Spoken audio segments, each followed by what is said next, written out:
going on, everybody? What's going on, everybody? You know, I have to get water. I cannot do a show without my water. You guys understand?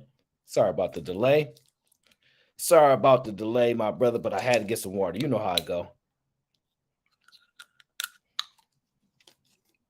What up, Kojak?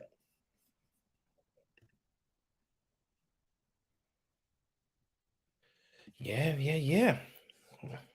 Look like all my people here today. I appreciate y'all. Uh, what's today? Hey, CC. How are you, CC? I hope everybody's doing wonderful today. Today is Tuesday. Tuesday, December. I'm not going to. Nope. I'm gonna leave that out. It's Tuesday. It's Tuesday, someday in December, right? It's Tuesday, someday in December. Hey, see through you. I hope you can't see through me and my inner thoughts. I hope you can't see my brother KGY. What up, though? What up? What up? Kojak, you can't work all these hours. I don't know how you do it. I don't know how this man does it, but bro, he be grinding. Shout out to you, bro. You be grinding crazy. Crazy. Lorenzo, what up? Yeah. What's going on? Gville, what up, Gville? Yeah, it's about to be another one. It's about to be another one. It's about to be another one. Zay says, F them children, Aaron. Women gonna use them against you anyway. Well, it's interesting thought. Look, Kojak been working so many hours. He thinking we on a different day. But what I'm about to say today, these dark thoughts that I've been listen, I don't think I'm gonna make a lot of friends today. I'm gonna be honest with y'all. E, what up? I don't think I'm gonna make a lot of friends today. I don't think I'm gonna make a lot of friends today, but I just want to share my inner thoughts. These may be considered dark thoughts to some people. What's the topic? It's in the description below. I made it vague, right? I often do that because one of the things about creative minds is that, and I'm not talking about my mind being creative, I'm talking about creative minds in general, is when you don't give closed-ended statements or sentences, it allows people's mind to create, right? If I don't tell you the answer to something, I don't give you the solution, your mind starts to create, thoughts, concepts, thinking, all those type of things. And that's always my goal. Always my goal. So since I'm not doing 22 on Christmas, I got to do. I hear you, bro. You know me. I'll be working on Christmas. So as far as I know, between me and y'all, this is a secret community over here. So between me and y'all, that other show that I run, it most likely gonna be live on Christmas. I'm gonna be honest with you. So you're gonna keep working, bro. You're gonna keep working. Simone, how are you? You at Walmart? That's what's up. Enjoy yourself. Enjoy yourself. I don't have no. Yeah, I don't. Yeah, Walmart cool. I don't know where you're located geographically. So where I'm at, we don't really have that many Walmarts out here, to be honest with you. Yeah, I can't even think about one really. But then again, I am me. Sean, what up? Yes. I gotta brace myself for this one. Gville said children are a poison. Whoa. I don't know about that one. But we'll find out. I mean, I could kind of see where you could go with that. Stephen Hall, what up? Everybody's doing well. Squad always rocking out. Everybody's doing well. So yeah, Anton gonna be have you working. Look, he don't let no missing happen. Now, it's all about the people at the end of the day. I can't even blame him. He keep you on your grind. He just like keep working, keep pushing. So, and he's putting in the work. So he's not asking anything of anybody else that he's not willing to do. So it's all love. And it is what it is. I mean, what else do I got to do But work, grind, holler at the people, keep pushing, keep building, and going from there. I don't know what else to do. Chris, what up? What's going on? What's going on? Yeah, yeah. I'm a little. I'm streaming a little bit early today because I got a little bit of time on my hands today. I shifted my schedule around a little bit today, so I wanted to just make sure I touch down with the people, and I want to be consistent. I want to be consistent, make sure I'm constantly finding new ways to keep people involved. So that's always the goal. Hey, my Reed, people doing well. What you said happened at Walmart? Successful carjack. If you in Detroit now, I don't know, Kojak. Now you might live just outside of Detroit because you might not want to live in Detroit no more. So you like, let's stay just outside of Detroit where all the people that don't want to get carjacked might want to be. But I don't know the area. I just know don't go to gas stations in Detroit. I know I shouldn't say that's not nice, but I'm gonna be honest with you.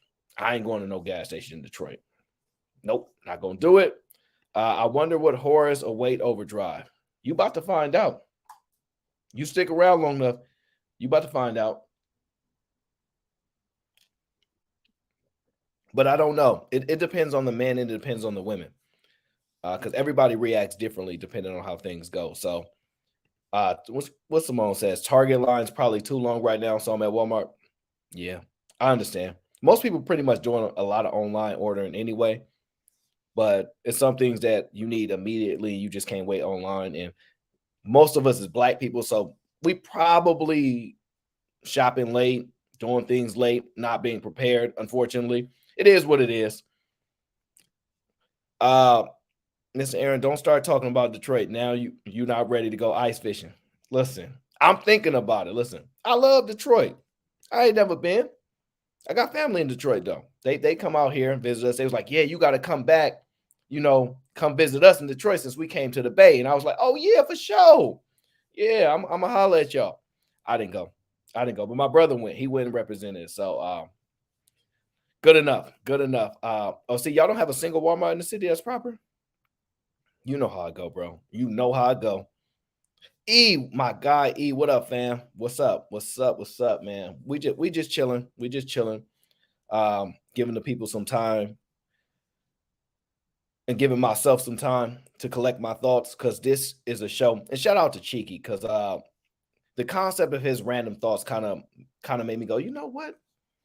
I tend to not say a lot of the stuff that be my inner thoughts because they may be a little too extreme. But I said, you know what? Let me test it out. Cheeky surviving over there with his random thoughts. So I might could survive the temple of my inner thoughts. But we'll see. We'll see. I need toilet tissue and paper plates and such right now. Simone. Come on, Simone. You're supposed to been had that locked up. You supposed to been had that locked. How you running low? You just now paying attention? Come on now. You can't have nobody come over to your spot. They use the bathroom and they like, Simone, where's the toilet? Yeah, we can't do that. Come on now. We rectify it. Well, y'all something else. But yeah, so how come nobody talking about Amazon right now? Usually y'all on Amazon at this time, to be honest with you. I think, yeah, I actually got some Amazon card. I got I don't know how much somebody sent me an Amazon card. I don't really like gift cards. Hey, love, see, you scared of my dark thought? It's actually, well, I'm going to be honest with you. What I'm about to say, and I'm going to be honest, I truly believe this might be a solution because we keep having these conversations. You know how we do. I like to do it a little bit different. Hey, look, Kojak said we can't drop a deuce. That's a no-go. You gonna find out. Peaches, I'm not trying. I apologize, but I mean, listen, it's a 24-hour news cycle. What can I do? It's a 24-hour news cycle. Everybody is rocking out, so it is what it is. I appreciate you either way. It's all love at the end of the day. Y'all know. I know Cheeky live. That's my brother, so I was just listening to him rock out, but at the same time, my thoughts is my thoughts. And nobody can stop these thoughts from going in his head. Shout out to the king. What up, king? Yeah, you know what time it is. Yes, yes, yes. They still in packages. I ain't gonna lie. So I set up my PO box because Robert H wanted to send me a Trump hat. So I said, let me set up a PO box just in case he ever wanted to send me that Trump hat to piss people off. But no, in all seriousness, I set up my PO box and I just been sending everything there. So it really make everything easier. So I mean, it costs some money though. It costs some money. They ain't too expensive, but at the end of the day, it might be a good investment if you're having those issues. I don't know where you geographically live. I'm in a huge like type of city, not based upon like square miles or things like that, but as far as the accessibility to a lot of different resources, businesses, things like that, we have a lot of it. So that's the thing about it. The Kojak said, yeah, somebody tried to steal his package of his, changed his mind when he racked that shit.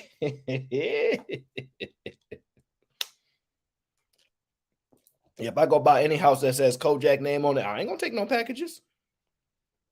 See, you better hit up that. You better hurry up and stop playing. Shoot, it's like 40 degrees outside over here. And honestly, that's cold for us. That's cold for us. Mr. Reed, how are you? What in mind? My guy said, what's in your mind, addict? You're trying to clean out. You about to find out. You about to find out. Hey, Miss Cece, how are you? How are you? Hope everything is well. I know you in the UK, so I don't know what the weather is like out there, but if they get snow, I'm gonna have to holler at you in the summertime. I'm gonna have to holler at you in the summertime. I can't do no snow. I don't no, not gonna do it. Not even for a second. I don't think I'm gonna no. Because I can't move nowhere where they got snow. I was in a chat talking to Q the other night, and she said, because Anton's trying to get her to move to Detroit. I told her, nope, don't do it. Now, don't tell Anton that I told her, nope, don't do it. But you know what I'm saying? I kind of typed it in the chat, was like, nah, Detroit is a no-go. Too much snow out there for me. I said, until I get one of those sugar mamas that Love C is going to put me on with to where I can just be in every city that I like during the summer. So I can, if it's winter over here, I'm going summer over. I have to be able to move like that. So it's going to take me a minute. OG, what up? So, yeah. We about to get into it. I'm about to break down the inner thoughts. I just want to give y'all a little bit time and give myself some time to basically figure out how I'm going to say what I'm about to say without being crazy. Yeah, see, I know you agree. Yeah, sure. So I was like, I put Houston on my list because Houston. I'm like, cool, ain't no snow out there, so that's a bet. So as long as ain't no snow, you might find me in your city. Come to the 303, be mile high. I don't know. My God. Yeah. So I don't know. But let me ask y'all something because I'm always tempted, right? This show is going to be predominantly about. Well, we're going to talk about the impact of relationships, children, things like that, wives, marriage, things like that. But in the way I think about it, right? And not the way with 6 wives, and we already had that conversation. Do men want 6 wives and stuff like that? We already know that, right? We're gonna try it a little differently. We're gonna try this a little bit differently. I'm actually intrigued to know. What do y'all think about children? Somebody said F them kids earlier. What do y'all think about children? Do y'all love children? Hey, Empress, how are you? How are you, Empress? Do y'all love the children? Is what I want to know. Do y'all love the children? Do y'all love some children? Do y'all love all children? What's your thought process on children? Because that's what I'm really thinking about, the children right now. So, and you know what? Before I even forget, because I'm not gonna have no time to remember when I start talking. When I start going into this process, I'm gonna just dive right in and just get my thoughts out. I don't even really want to stop in between. So let me just set the link up so if people do want to join, they can. But at the same time, it's a lot safer in the chat for most people, and I ain't mad at that. It's a lot safer for people in the chat, and I'm not mad at that. But for me, I feel safer on the panel. I feel safer on the panel. Them chats is vicious. Them chats is vicious. So I'm gonna be honest with you. But I'm intrigued to know what do y'all think about the children? Huh? Children are great when they are not yours. Interesting. Hmm, hmm, hmm. Let's see. Cece says, "Yeah, I love the little people, but they be hard work." Okay, they be hard work. I agree with that. Kids are kids. It's their raising of children. It's the raising of children. Okay, I can see that. King, I never watched that movie. Remember the Problem Child? I never watched that movie. I'm gonna be honest. When y'all do these movie references, I do not. I kid you not. I do not know most movies. Let me adjust my lighting a little bit. But I do not know most movies. I have no clue on most movies. So when y'all make reference to movies, do not have any expectation. Let me plug my charger up too. I do not have any expectations or to know half the references y'all gonna make when it comes to movies. So y'all could try, but this guy here, I didn't go to the movies a lot. When I could afford to go to the movies, I still didn't go. So I probably literally been to the movie theaters. I could probably count it on my hand. So, and as far as watching them at home, I don't watch a ton of TV. So, what can I say? But keep trying to hit me with them. The problem isn't the children, it's the parents that corrupt them. Hmm. The children are the sole problem to 89% of people's problems. That is a high percentage, Gville. All right, Gville. You know what? I see you in the back, but just relax for a minute, bro, because I don't want you to be part of this. Yeah, I see you. I see. I don't want you to be a part of this massacre that I may about to be unleashed, right? So let me get into it, right? Because we warmed up now. We warmed up. Let's get into it. Let's get into what thoughts y'all really here to hear about, right? So here's the key, right? We have all these thought processes on tearing families apart, keeping families together, marriage, wives, husbands, etc. Right? Now we all understand the key is to strengthen families, right? I think that's the key, right? And when I think about this, right, this is what I'm thinking about. Romeo Miller, Master P, they're the most recent in my mind. Serena Williams, their father, uh, they're the most recent parents or family dynamic that rings in my head. Even if I think about Carmelo Anthony, his wife, things like that. But that type of thing has just been rolling in my head, right? So I just want to have this conversation, at the temple.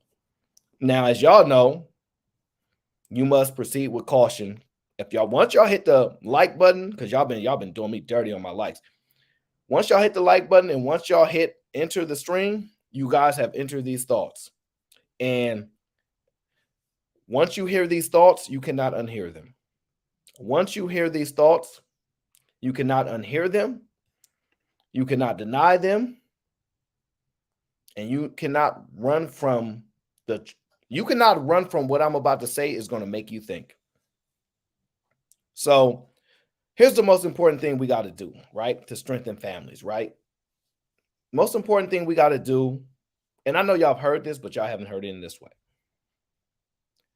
is we have to reassess and change laws, right? But here's the thing. We don't have to make any new laws per se. We need to go backwards. We need to go backwards and readopt past laws that used to exist, right? And what particular social standards that existed during this time that we need to readopt? Well, we're going to get into it. We don't have to create nothing new. That's the key. We ain't got to create nothing new. Y'all ain't got to go sit. Hold on one sec.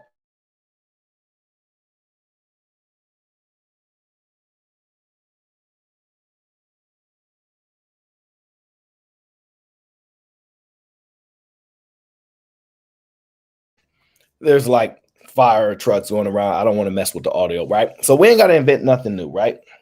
But what I'm about to say to y'all, and specifically to the men and the ladies, I don't know. But what I'm about to say to y'all, I personally think what is necessary to do is going to crush your hearts. It's going to crush the innocence of society, right? And I think it's going to make us reassess what freedom is, right? Now, of course, I know what y'all thinking because y'all been hearing the same thing I've been hearing, right? Polygamy, monogamy. Which one worked? We tried monogamy, we tried polygamy. It's in the East, it's in the West. We do it differently over here. We got different religions. We got tons of religions, different. We've heard all of that, right? We've heard men want multiple wives. We've heard men don't actually want multiple wives. We heard men love 304s. We've heard that men don't want to marry 304s. We've heard everything, right? Yeah, we won't. The biggest gripe that they like to say is men can't afford multiple women, right? It's not actual price. The problem is when y'all say things like, uh, okay, let's see, love. See, you want to try to get in my mind. You want us to delete the children. No, I do not want you to delete children, love. See, that's your choice, though. In a lot of states, I guess that's a choice you have. Um, I wouldn't want that. Personally, I don't care what you do, but if I had to pick a side, I'd be like, I would rather you be responsible for your decisions, but at the same time, who the hell am I? If somebody don't want to do something, I shouldn't be able to force them to do it. No matter what I think about it. I know you're just guessing, love. See, it's a good guess, though. It's a good guess. I know you're trying to breach the temple of my thoughts. It's hard to pierce. It's hard to get in there. I normally don't share my thoughts, so I'm very protective of my mind. I'm very protective of letting people inside my mind, right? So that's why I often keep y'all guessing. Y'all see the TBA. What are we talking about today? You don't know yet.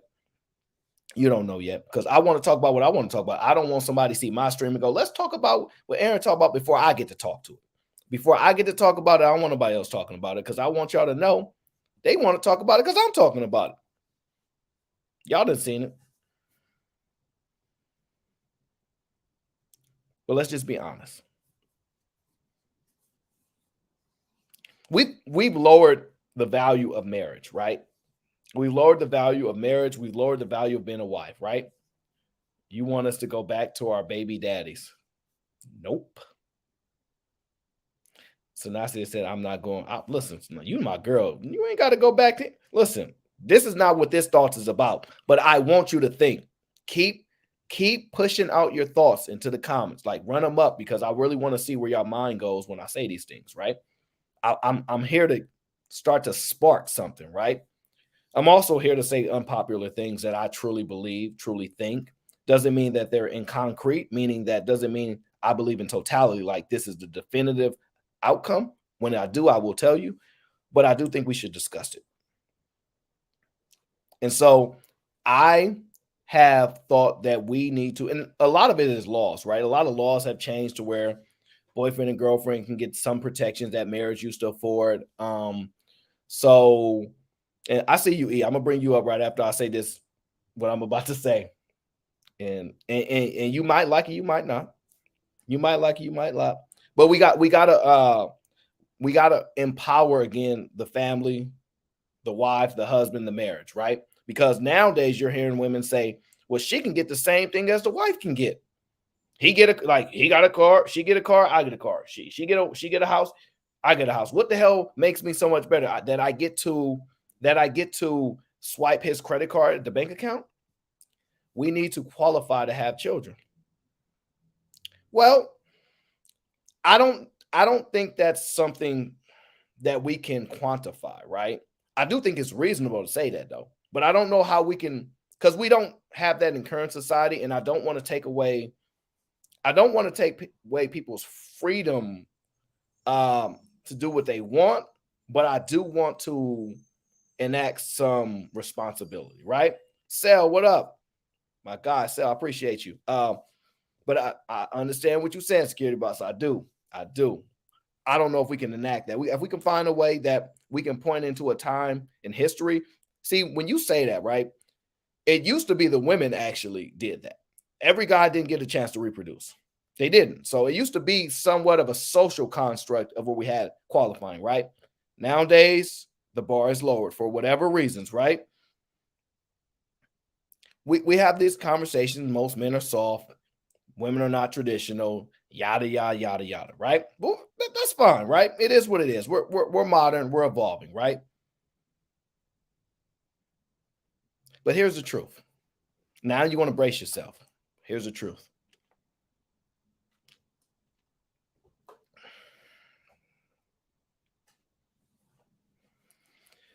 We overvalue children in society. See, we care too much about children.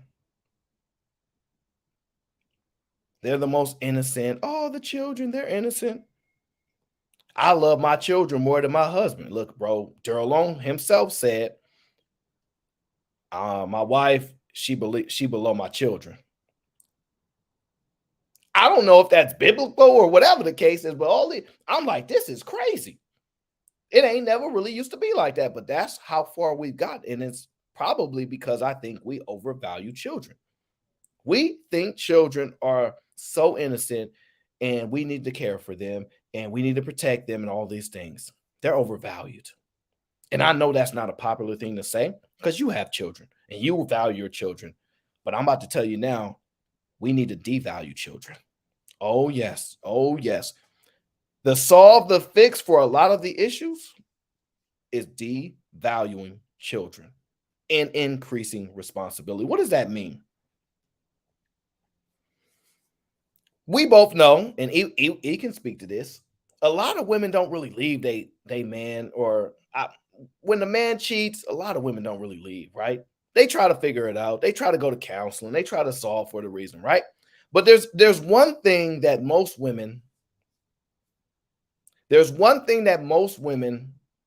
it's kind of, I have a nuke button, right?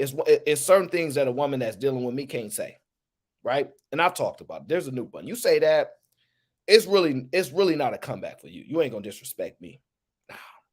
I don't care about random women saying anything, that nothing that they say bothers me, but you better have the respect that you have for your employer to not cuss your boss out. Yeah, well, you're gonna watch your mouth when you talking to me. That's just how I am. And I'm dead serious about it. And it's never happened to me, right? Never dealt with a woman that's disrespected me at that level, which has imposed my nuke button, right? But for a lot of women, what's their nuke button? It's a side baby. It's a side baby, right? Lala Anthony didn't want to leave her husband, but that side baby that he had flew way out. Where was they at? I don't remember. France. He had her flew out to like France or something crazy to have a child to hide her from his wife, right? He did. Those side babies. He said, Aaron been listening to, he said, I'm waiting for AA on the side. Oh, what's going on, Yvette? Why you waiting for AA? What you waiting for AAA for? All right, you will just be safe, be aware of your surroundings, and make sure you get home safe. Have I been listening to 50 Cent? No. Shout out to 50 Cent, but I ain't been listening to him. I don't really listen to the radio. So if he got something new, I don't know what the hell he playing. Those side babies is what's making women want to run away. Those side babies like, oh, I could have forgave you, but now I have a physical representation of they call it, what is it? Disloyalty or whatever the case is. I guess that's what they would call it, right? So I think that's probably most women's nuke button when it comes to relationships, right? The cheating, some women expect men to cheat. They don't like to admit it in their mind, but they have an expectation for it. They don't ever want to hear about it. They don't ever want to see it. They don't want to embarrass it, all that stuff. But the side baby, that is the kicker. I believe that's the kicker, right? Now, I don't believe in taking away responsibility from people, but I don't believe in taking away their freedom too, right? So how do I balance the two? This is the most important. Cheeky sent you here. Shout out to my brother Cheeky. Because he made me think of the concept of my inner thoughts because he got random thoughts. And I want to be like Cheeky when I grow up. Shout out to my brother Cheeky.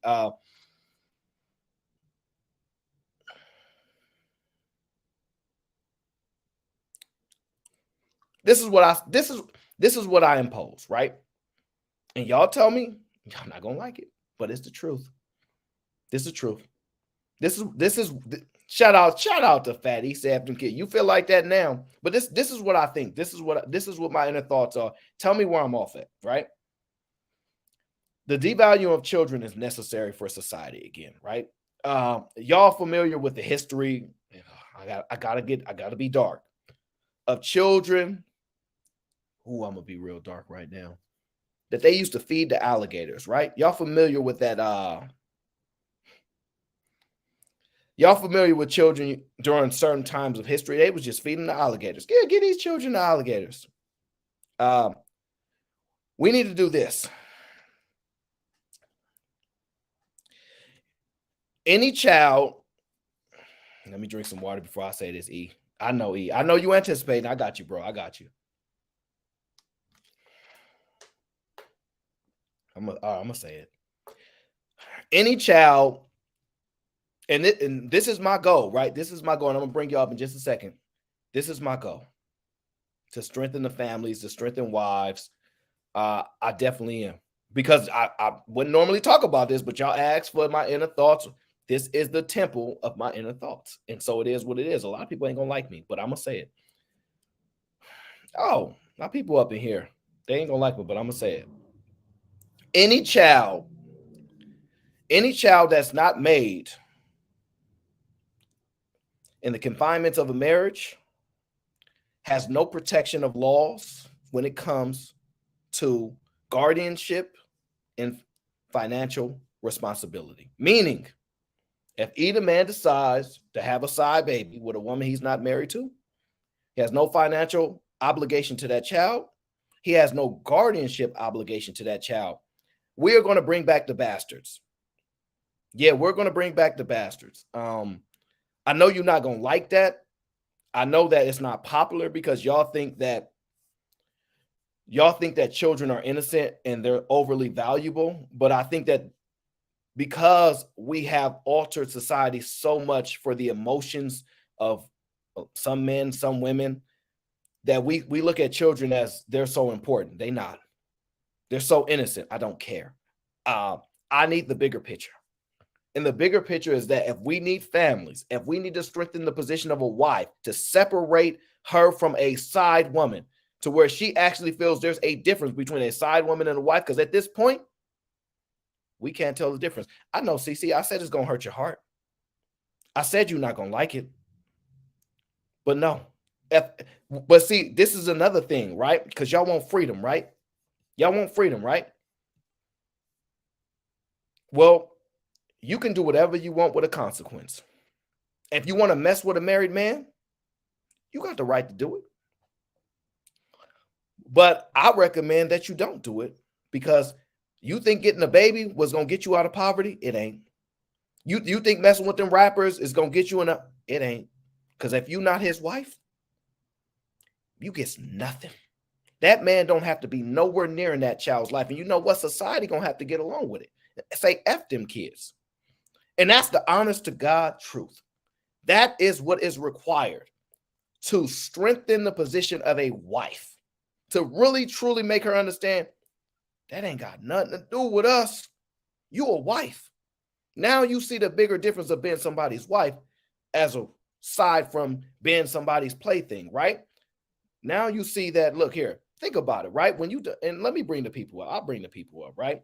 When you think about it like this, Serena Williams, Venus Williams, their dad had another family, and those kids hate his guts, right? They hate his guts, right? Master P, his younger children that he's taking care of, right? They're saying he's doing a phenomenal job with them kids, but he's had experience, you know, he's learned of how to be a better father in time. But at the end of the day, a man has his best ability to be the most impactful in the home. He does. But if he has to be responsible for children that he, one, did not want, two, children that were made outside of his marriage, well, he don't need to be responsible for those children. You know what they need to do? Now, y'all could say y'all don't like this. Y'all make the government pay for everything else. Oh, government pay. They are already paying for single moms who don't know the father of their children. It's just, we're not going to tax the men no more. We're not going to tax the man no more, because y'all know the law. Oh, I don't know if we can do away with government assistance in general, but we can try.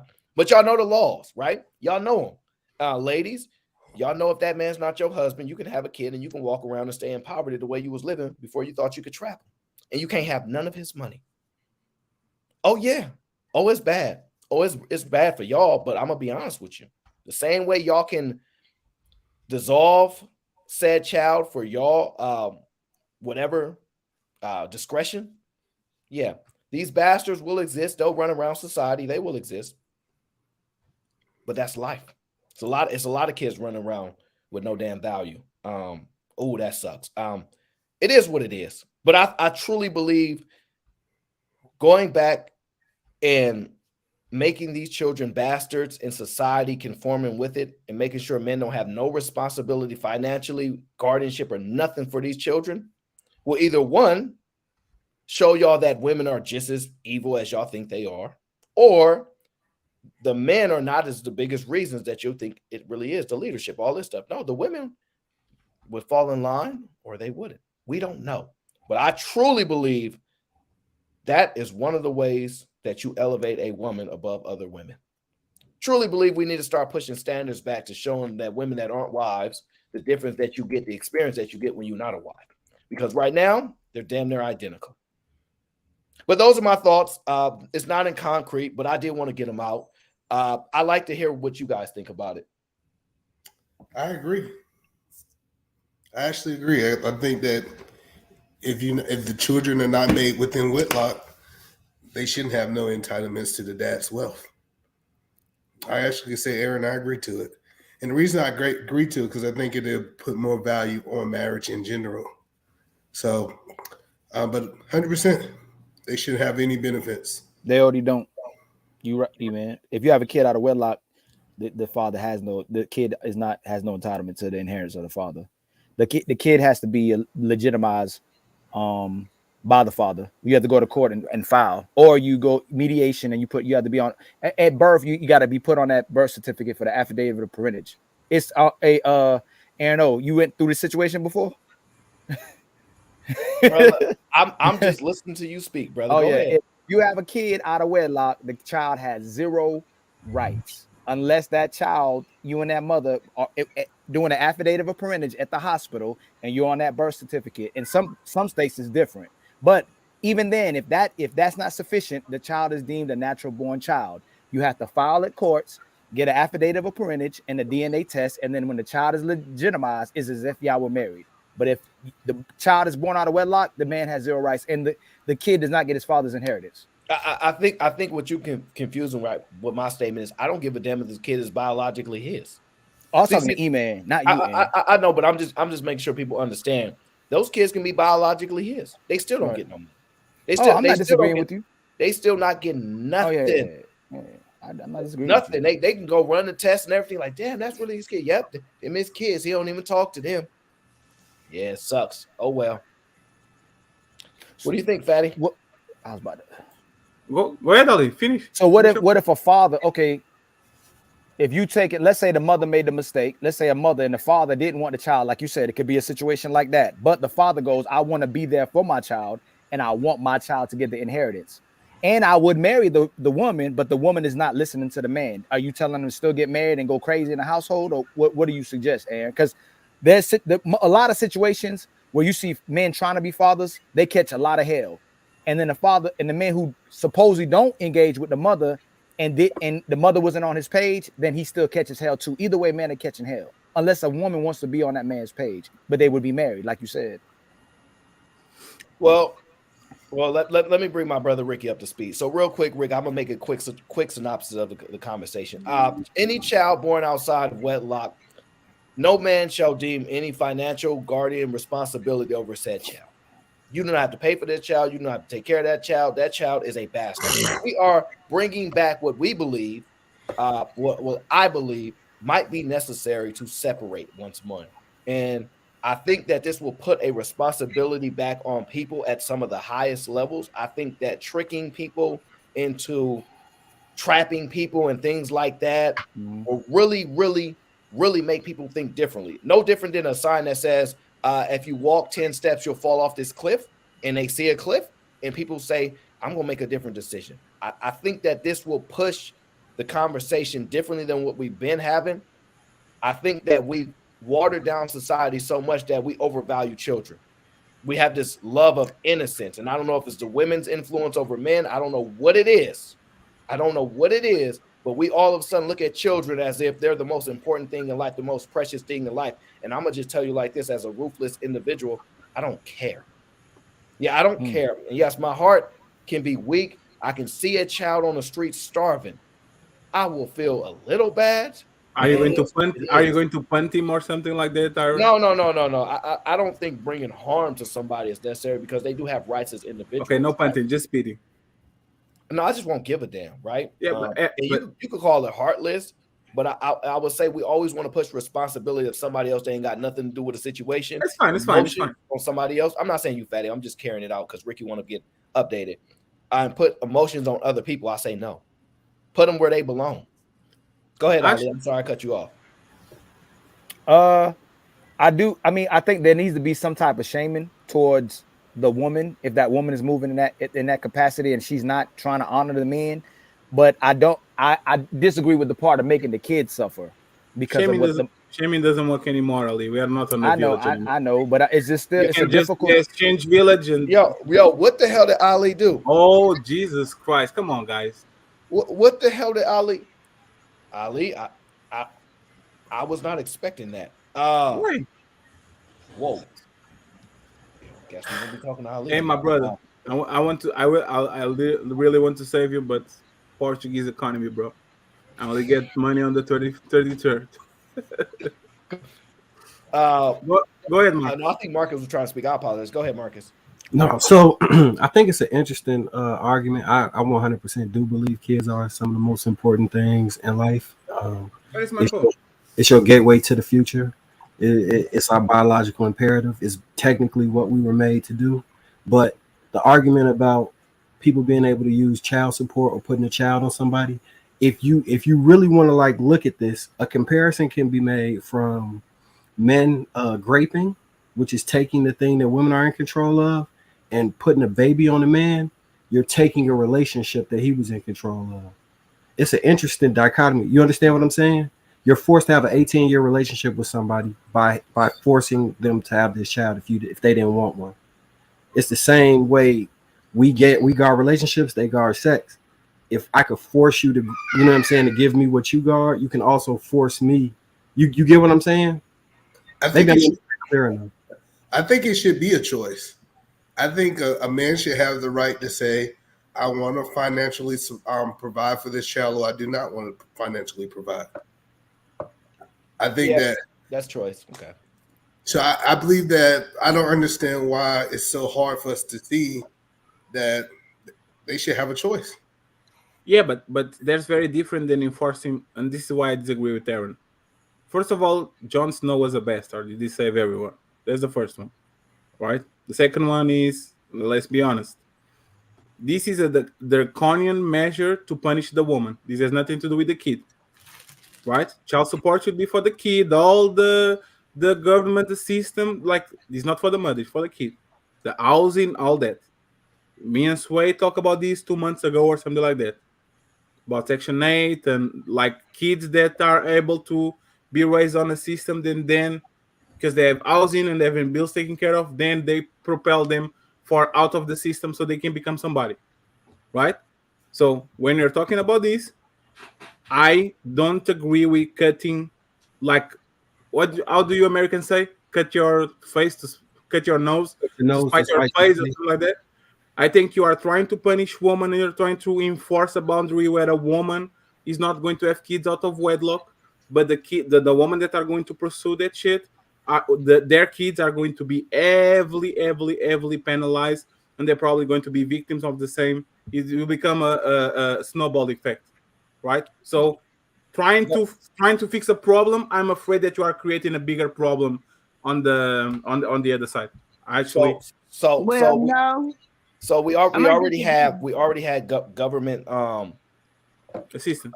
So we already have government assistance for parents for even for children that don't have know their father, right? Yeah. So I don't see what you just said to be completely accurate, right? What you're finding is that it's not so much a punishment on per se the women, right? It's more of a societal standard, right? Because if you don't want to take freedom away from people, if you don't want to take choice away from people, they're still having, like, for instance, we don't have a choice when it comes to deletions, right? We don't get no say so in that, right? And so I'm not creating a concept that's so one-sided, right? There's advantages here, men or women. That's life, right? What I'm saying is that you have a choice. You have a choice. Now, if you're saying extreme situations, which I expect everybody, if a woman is Of course, picked up on the side of the street, yeah. we not talk about that. We could add that, caveats in. But I'm telling you now, I think it makes no sense to have a society that wants to value marriage, wants to make wives to be actually valuable. And I could argue at this point, when women have made arguments, that they're damn near the same. The stuff that a wife can get, a goddamn mistress can get. You can argue, find ways to backdoor laws and all this type of stuff. And what I'm saying is, a lot of women won't leave their man until they find out that he got to send all this money to this whole other family that he don't want to participate, all this type of stuff, right? And I'm saying, okay, we got responsibility on the women. And I think it's fair to put responsibility on the women because they have the ultimate outcome. And I don't think it's unresponsible. I don't think it's not fair. And what I'm saying is that those children will not be any disadvantage in any child that comes into a life to a man that is poor. It's no difference. The only difference is that either a father is going to participate or he's not, but it is his choice. But it's not the same as if that was your husband and he decides he don't want to take care of his kid. I think we need to separate and distinguish things. I think it's very important. And I think it's reasonable. Are you accounting for the loopholes? Because No, this is your base idea, right? We need to digest it, investigate it. We have to work around it, right? For example, if I was a woman, loophole, I will give away my kid to an orphanage, since I can delete the kid and you're not helping me. Orphanage. That kid will be ultimate, like that. I think that's the worst place where you can put a kid. It's an orphanage. It doesn't matter. We still have orphanages right now. Don't matter. Like, I get you. We have them right now. How do those kids usually fare on the society? So Fatty, this is my point. I don't care. I'll reiterate, right? We have this soft spot for these children. We love them so much. They're so innocent. They're so important. I don't care. Everybody don't get an equal choice, equal opportunity, equal outcome, and equal chances in life. People get unfair advantages in life. But you might not care, right? But your goal, correct me if I'm wrong, your goal is to create a society that works better, a society that's more functional, a society that's more cohesive, a society with a more productive adults running. Like, that's kind of your goal, right? Establish a little bit of order. It's to strengthen families and separate positioning of wives and husbands, for example. Don't you think, is the last question, I'm sorry guys, don't you think that you creating a system where a mass of kids are going to be put on Jesus Christ, place where you live your kid, orphanage, on orphanages is not going to create broken kids that are not going to be functional in society later? But my point of it is that exists right now. The only difference is you cannot put a financial obligation on the man. It exists right now. Like, a woman can either take care of that child by herself, but she don't get no financial graft to that man. She can go to the government like they've been doing right now. It's not an actual big difference. You're just saying more women, because they don't get money from NBA stars or things like this, they got to just take the regular Section 8 that people get when they don't know their fathers, whatever the case is, but they'll start giving up their children at a higher rate. Well, that's more of a revealing who they are. I don't see how that's a major difference in what currently stands. Well, and Fatty, you got to look at it, bro. You got to look at it. A lot of these children growing up in these struggle situations, they growing up like they in a fucking orphanage anyway. A lot of these children got to fend for themselves at 10, 11, 12 years old, as it is. Yeah, I agree. But if it is too, and they go home to a mama or daddy. I agree. But what like, I think Aaron stopped the bus stopped the stop later, right? I think the best way for this disincentivized woman to do that is to permit the man to do a financial abortion. Financial deletion, where he says, until the 3rd month, 4th month, 5th month, I revoke to the rights of these children. I'm not going to be on this children's life. And now the woman can't trap the guy because she knows that the guy can sign a document where he literally gives up his rights. And I think woman would not weaponize kids against the dads. I think that Okay. would It be shouldn't even be Can an I say option. something? Wait, hold on, guys. So Fatty, Or what no? is your difference of view of what I'm saying? Where's the difference? Timeline. is like I said, it's a stop later. I think a first stop would be give the rights to the parent, to the father, to give up the rights. Then woman would never weaponize or try to grab a kid or try to get kids out of wedlock by men that they know wouldn't take care of them or didn't want them, because they would sign a paper where they would just say, I'm not the father, right? The second stop is the stop that you can have the kid, but there's no support for anyone.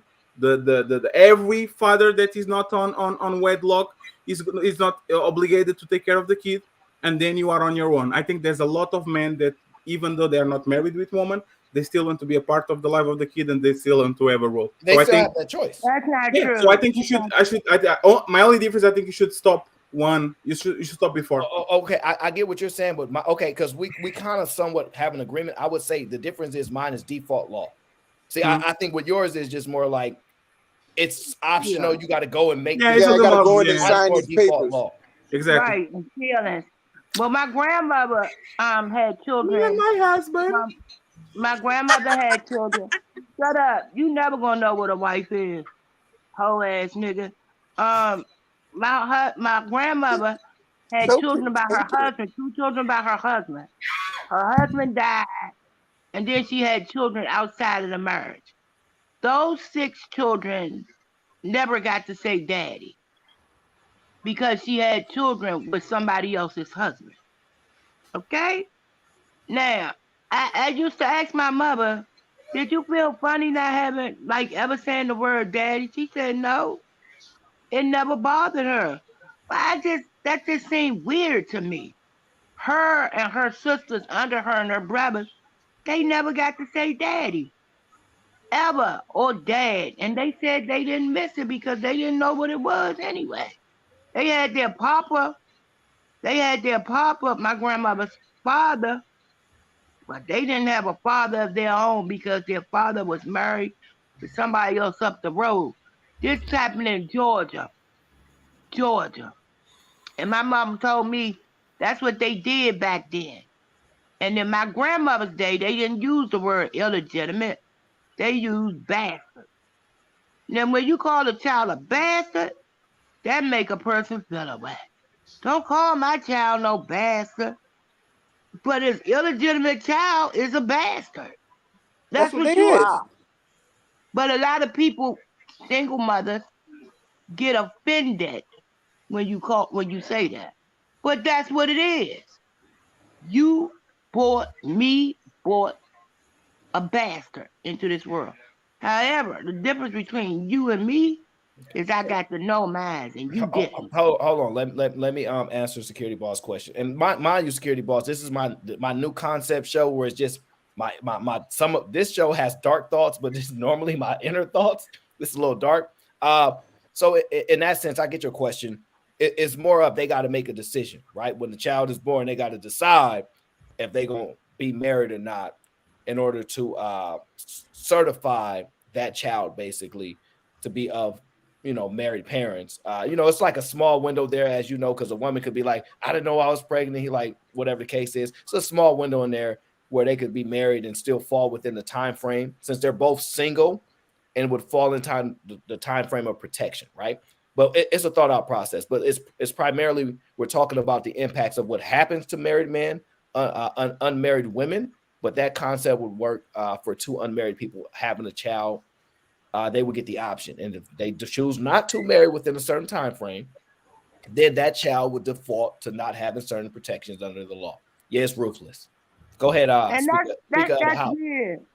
That So you this young. I can't say That, shit remember back in my grandmother's days, which because was I'm 23, ain't it? Y'all I got you, ages. Sway. Nah, They y'all would ages. never. Auntie J, The But the old mother heads is told about to come on out. They about to come flying. I'm telling you. hold on, Auntie J. I want to let Marcus get in, and then I'm gonna come to Sway, and we'll come back to you. Fuck you, Sway. Appreciate it. I try not to overtalk none of y'all, so that's why I put the hand up. I appreciate that, Aaron. So to build on Fatty point, I think that if we remove all help systems from those kids, we create a much worse society. Because a lot of the guys that's from the neighborhood that actually got violent, like bodies and all this shit, they come from either foster care system or only one parent and that parent was extremely absent. So if we force that scenario, the net accumulation of that on the entire society is going to make it an even more dangerous society. So, And it'll so, be, so go ahead, E. You can respond because I disagree with that too. No, well, actually, I think if you listen to what Aaron's saying, what it would actually make people be more accountable for their actions. People are not going to be out here just having kids like they're having kids now because they know that they're not going to have the financial support. A lot when we see, like, especially men of high values, they're getting pregnant just because they look at it as a meal ticket. That meal ticket wouldn't even be an option for them. They would have to be able to find different ways. So I actually think I think Aaron's onto something. What it really would do is it'll make people start being accountable. If dudes can opt out of financial support, women, I don't think women would keep the kids. I think they'll get rid of the kids by mass. Yes. And wait a minute. And as of this date, right, 51% of the men, black men in America, are raising their children.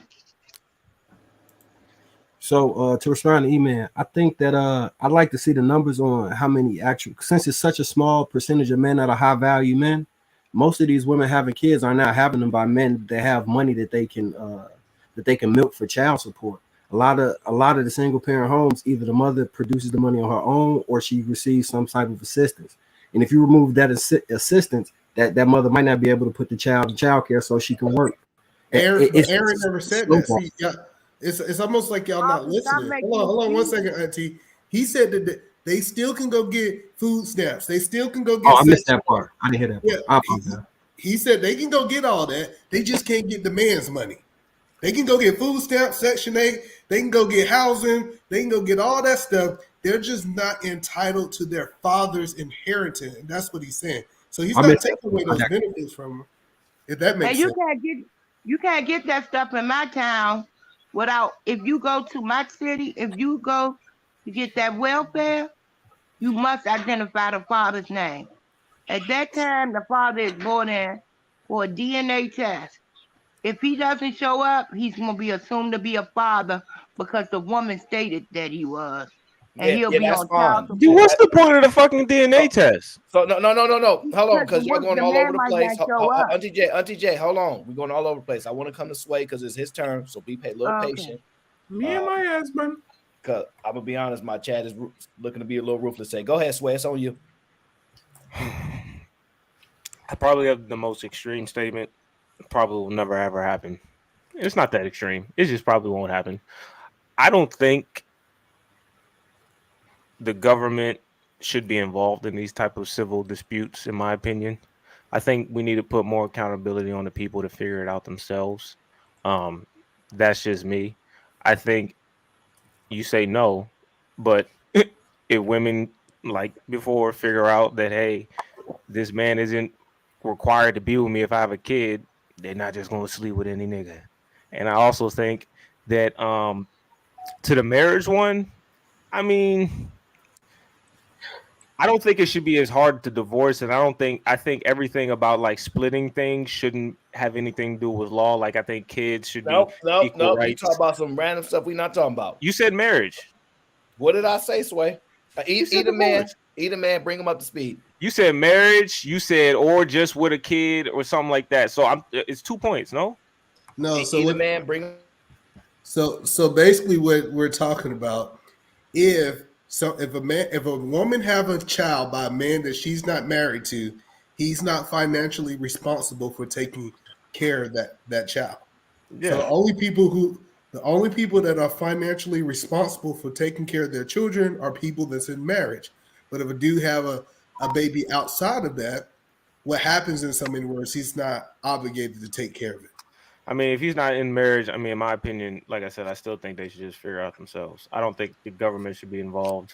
I think if they're going to figure out, they're going to figure out themselves. So I just put more responsibility on the people, and I guess it would just lead women to have more discernment and get married before they carry. Okay, so I see this. Okay, and I'm all with this, right? The men shouldn't have to. I don't think any man, like if he's not married to the woman, even if it's just like a little spooky thing, he shouldn't be entitled to kids if he didn't marry the woman, right? Now we're taking the accountability all off the man. We're gonna put it in the position of the woman because women control the access to have sex, right? So boom, now that I know that I can't benefit from this man at all if I'm having a child, I'm not gonna just be willy-nilly letting niggas nut in me, right? Hopefully, right? But when I think about it, when we think about the women that are having kids, the majority of the time, it's poor people. So these women really aren't financially benefiting from the men that they're having the kids from anyway. It's really that they're benefiting from the government, right? So it's still gonna have to be something more, because now these women are raising these kids themselves in these neighborhoods, and they're producing criminals and degenerates who are actually destroying the neighborhoods that they live in. So So it's so going to so have to be some more dire consequences, like they need to go to jail or so so something. so Something that so they need to so be going to jail, or they need to be neutered, because you shouldn't just be able to, like, you have to sterilize them at this point. No, that doesn't work. Their no, reproductive rights should just be taken away, because That you doesn't shouldn't be work. able That to so doesn't wait, keep let me say producing. I something. agree with you, Let, Terrell. let me say something we don't often cover, right? And then I'll come to Trex. I don't know if she's been paying attention from the beginning, but you can jump in right after I say this if you want to, right? Uh, Gang members and people is a small percentage of society. I know they scare the hell out of people. I know they make people feel like they're on every corner, but they are actually a small percentage of society, right? And when you strengthen families, right? Less of those families that listen, everybody ain't winning. I miss to tell you you're gonna take an L, especially the women. I miss to tell women y'all gotta lose too, right? So those families that are strengthened more, those women that feel more empowered as being wives, they operate different, right? When you segregate people, when you put on name brand clothing compared to somebody that has generic, you have a different pep in your step. I know it ain't right, but that's how humans move, right? So when you know you're a wife and that title actually means something, those women move a little bit different. They feel a little bit different. And when the women are optimized at that point, the children benefit, the husband benefit. We strengthen families in that way. This is, like I said, these are my thoughts. It ain't gonna be perfect, and I understand you want to get rid of the government system, but no, those kids still gonna get the bottom of the bottom. I'm a Section 8 baby. It's not like us giving her that Section 8 money. They still we need a bunch of kids to do a certain lot of jobs, right? It is what it is. We need them. And so go ahead and keep having them bastards, and we're gonna keep developing bastards in society because we've been taking care of people since the beginning of time. It's just at the end of the day, when we have nuclear families, we want to strengthen that because overall, it tends, based upon what people have told me, it tends to have a better outcome for society. Oh, Go oh ahead. no, Aaron. So you telling me that it's okay for the rest of society to take care of these children? So the rest of the taxpayers, yeah, increase our money, because we ain't gonna give them no more child support. The man who nutted in there, he has no responsibility. He can It skate exists off, right but now. you're not giving. Aaron, When they go to prison, who's paying them to Aaron, be in Us prison? taxpayers. hold Isn't the on, taxpayers? Aaron. Exactly. We're paying for them to go to jail. So that's why. So If you that's have why. a toothache, That's why.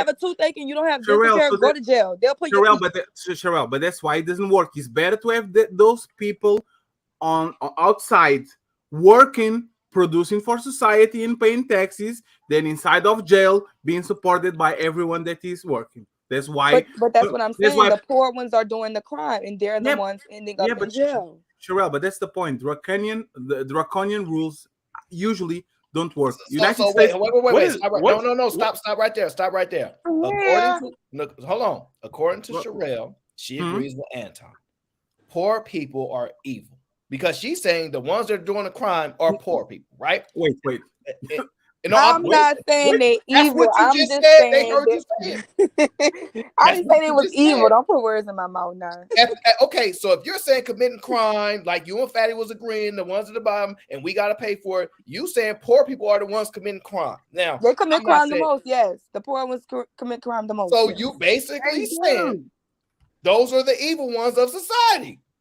They are. I don't think So they. you I don't agreeing think with they naturally Anton. evil. I think they the most misguided. Oh, man. They They just the most evil, misguided. Sherelle. They They Yeah. the most are evil. misguided They and underloved. carjack. No, Sherelle. Sherelle literally wants to apply a version of eugenics without saying it. When she talks about sterilization and all that, is literally eugenics. You Well, literally just talking about. I'm not understanding why do we want the government involved in this process? I'm going to tell you why we want the Right. government involved in Why? this process, right? because I'm like Michael government is Jackson. involved in a lot of things. Let me give you an example, right? Sway, you create a business, right? Let's call it Sway's Factory, right? There you produce, let's just say diapers, right? Because they need it, right? And that factory is one of the top producing businesses in all of America. However, me, Section 8 baby, says, I'm about to rob your factory, right? I'm coming there with some of my homies. We come in there with whatever we come in there with. We taking everything, right? You gonna call the government to say, hey, government, I need protection, right? So you see value in government, right? So therefore, we still need to utilize government. We need to stop demonizing government for everything. I understand we want to lessen the power of government in some things, but there are some things there are value for it to protect our rights, to protect our name, legal things like this. Government exists. And so to protect your money, financial system, banking system, all this stuff, government exists. So I understand that we want to get away from that as much as we can. But in this context, we can't make an extreme changes to things, right? This is something that existed before. This ain't no extreme change. Bastards existed back in the day. This ain't nothing extreme. Women that had children with people that wasn't married to, this is the outcomes that they got. This is not an extreme. This is something that exists. That's why I pulled from it. See, what you're trying to do is you're trying to go a little extreme. And that's why I don't think people were. Go ahead. My thing is that the requirement, like you were saying, for a man who's not married to pay for the kid is under the stipulation that the government holds them responsible to do that. And I'm saying I don't understand why that shouldn't be a thing. One, I guess the birth certificate to identify who the father, that's fine. You can do that and all. But this is the whole civil dispute between money and custody rights and all this extra shit is like, it doesn't make sense to me. I don't understand. They both should have rights out. If the man or the woman isn't some type of abuser or a drug abuser or something like that, like I don't understand what the fuck. Why do we have to give one person rights over the other, or why does one person have to pay one person over the other? That's won't work. What you're saying won't work without mechanisms, and without mechanisms in place that are currently operated by somebody in a government system. System for people that are sworn to do things that most human beings do bad things if they're not incentivized to not. It is what it is, right? And so the government is going to be involved in some way, shape, or form. If you want to lessen their involvement to a certain degree, I understand. What I'm saying in this sense, we need laws. We have laws. We need them. They need to be enforced. This is the current system that we have in place. What you're trying to do is extreme. And I'm telling you, it does not work. It does not work where there's extreme cases of there's no it's lawlessness that exists. We need a sense of control over people to a certain degree. And government plays a role. Is it excessive currently? I think so. But we cannot just pull back in a lot of spaces without understanding. And I don't want to say it like this, but Cheeky talk about all the time how women ask for things and they don't know the cost that comes with what they're asking for a lot of the times. And I'm saying, when it comes to government, I'm not the biggest fan of, but they have a place. And in this sense, we're not altering the concepts too crazy. This falls in lines in what government would be able to control. So I think it's reasonable. But let me, I don't want to go too big of a back and forth. I want to go to Trex to get her thoughts on what we're speaking about. Yeah, I actually had a question because can you hear me okay? Mm-hmm. Okay, so I had a question because I think that I think your concept is really interesting. So I'm curious about if something like that was implemented, then who does it benefit? Like, how does it benefit society? And then how long do you think it would take for us to see the outcome of that type of change? Well, those are variables. If I had to put a guess on it, I would say somewhere around 50 to 100 years. Because most things takes time. It could be faster. I don't know, but I like to put at least a 50-year thing because we already have systems in place already, laws in place that have to be adjusted. And then society has current members that are alive during times that they remember these laws. So it has to develop in time. So I say 50 to 100 years roughly. And I think it overwhelmingly starts to empower families. It overwhelmingly starts to put the separation of wives and just regular people. And I think a lot of times in a lot of places, a lot of reasons women don't care about being wives is because they don't feel the separation. Now, some men have the ability to make them feel separation, right? But when you have society being involved as a whole, because of systemic things that are in place, because of laws and society thoughts, it pushes things in a different direction. I'm not trying to eradicate crime. It's not going to happen. You know what I'm saying? We gonna have a lot. Would you say somebody said something? Okay, we gonna have a lot of poor people. So it is what it is. I'm not trying to stop kids born in this poverty, this and that. It's going to happen. We're always going to have a divide. But what I'm trying to do is strengthen families. I'm trying to empower wives and husbands and marriages even more. And I think that this is one way of moving forward when a woman can truly look at a woman and go, "You ain't nothing but a mistress," and it really mean that. As opposed to what it mean now, as she driving his Ferrari, hiding in the penthouse because he like, damn, she tell about that side kid, it's all bad. And it starts to push that out of control for some things. It's not, and this is just thoughts, by the way. It's not nothing. My thing is, man, it's cool to get married, but you know, you get there, push marriage, but then what's the incentive? What's the incentive to not leave the marriage now? Because I guess you can go now to the marriage laws. I feel like even then it's not incentivized. I mean, women are incentivized to leave the shit if they're unhappy, quote unquote. That won't change. I mean, you can get people married. It's like, oh, fuck that. I don't want to be baby. Now I know I got to get married to get this nigga on the hook, and that's the way I'm gonna do it. Yeah, and, but you know what I mean. I can get a house out of it now instead of Section 8. but Sway, that's the point that Aaron's saying, right?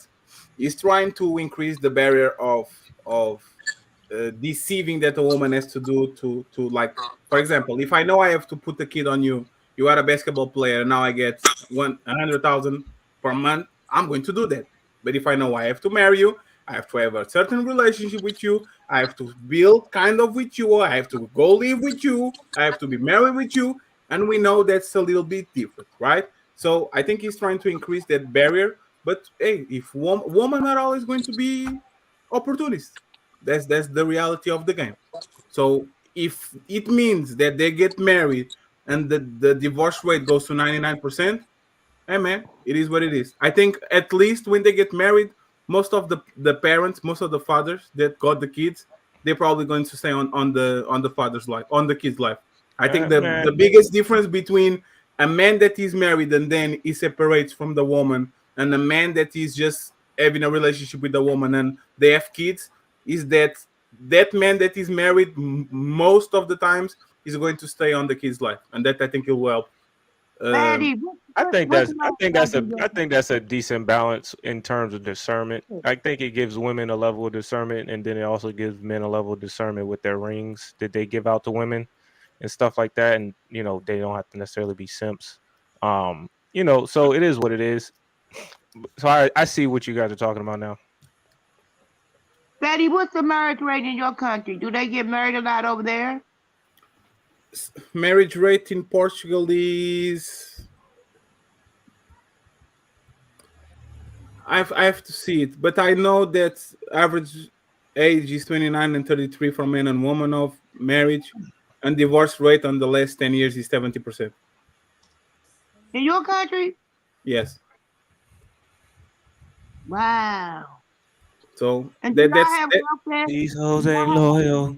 That goes to what Sway saying. But the thing is, if those men saw the kid get born, if those men had the kid on their homes for 3 months, 7 months, 1 year, they're going to create ties with the kid. So they're going to stay on the kid live when they separate.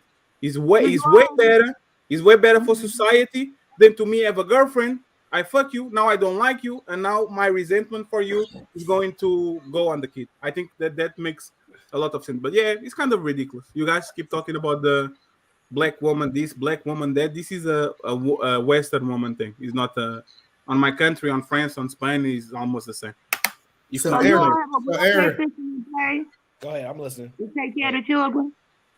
So Aaron, my question is this: if women leave their marriage and they don't have a reasonable reason to leave, should the man still be financially responsible for that child? Yes. Yes. Is this kid? Yes. Yes, because one, he picked her, and that's his kid. So that's his kid. So like I said, at some point, responsibility levels have to continue to align and shift, right? Exactly. We've already put a heavy responsibility on women at this point, right? They're like, man, if I work around have a kid and I ain't married, it's it's gonna really suck for me. It's gonna really suck because not only did I not be successful at possibly swaying a man to come stay with me and be with me, he got a whole family over there and he ain't leaving his wife. He got whole kids over there. He ain't leaving. And ultimately it sways the thought process, right? The thing is, it has to be a difference between a married man and an unmarried man, right? And so go ahead. What are your thoughts? E-Man, I think he's talking to you, bro. So, well, I was trying to understand the perception. So the perception that you're saying is that if a woman's messing with a man that she's not married with, he don't have responsibility of the kid, right? He shouldn't have no responsibility. If both of them single, they have a short period of time to get married to be able to legitimize the kid, right? That's kind of your theory. Yeah, there's a time frame. Yeah, it's a time frame. But then you, on the back end of that, so say for example, in the United States, you only can marry once. You can't marry twice, right? I don't know about the rest of the world. Like if you're married to someone, if you don't have, if you're married, you can't you can't have two wives in the United States. Correct. Don't get pregnant by a married nigga. So my question is, are you saying that there's no way to legitimize these kids that women are having by married men? No. Hell no, it's like that now. How you gonna illegitimize kids by married men? Does not mean you don't have the choice to take care of them if you want. You as that man can have that choice. I'm not going to take your freedom of choice away, right? But those kids will never be legitimized. Yeah, my cousin. And yes, it is harsh. It is, because he had to grow up without his father because his mother didn't let him know that she. I'll say this though. Okay, I see what you're saying. How about this, right? Because look, these are our thoughts. We're just shifting. She could get a baby to the man, and he can adopt the baby if he wants. Like she's like, I don't want this child, and he says, I want this child, and he's negotiated with his wife or whatever the case is, which is crazy. And he wants to adopt, I mean, I shouldn't say it, like basically to legalize his child into his marriage. He want full custody. He want full custody of his child. Like they can find ways around that, right? But he's a bastard.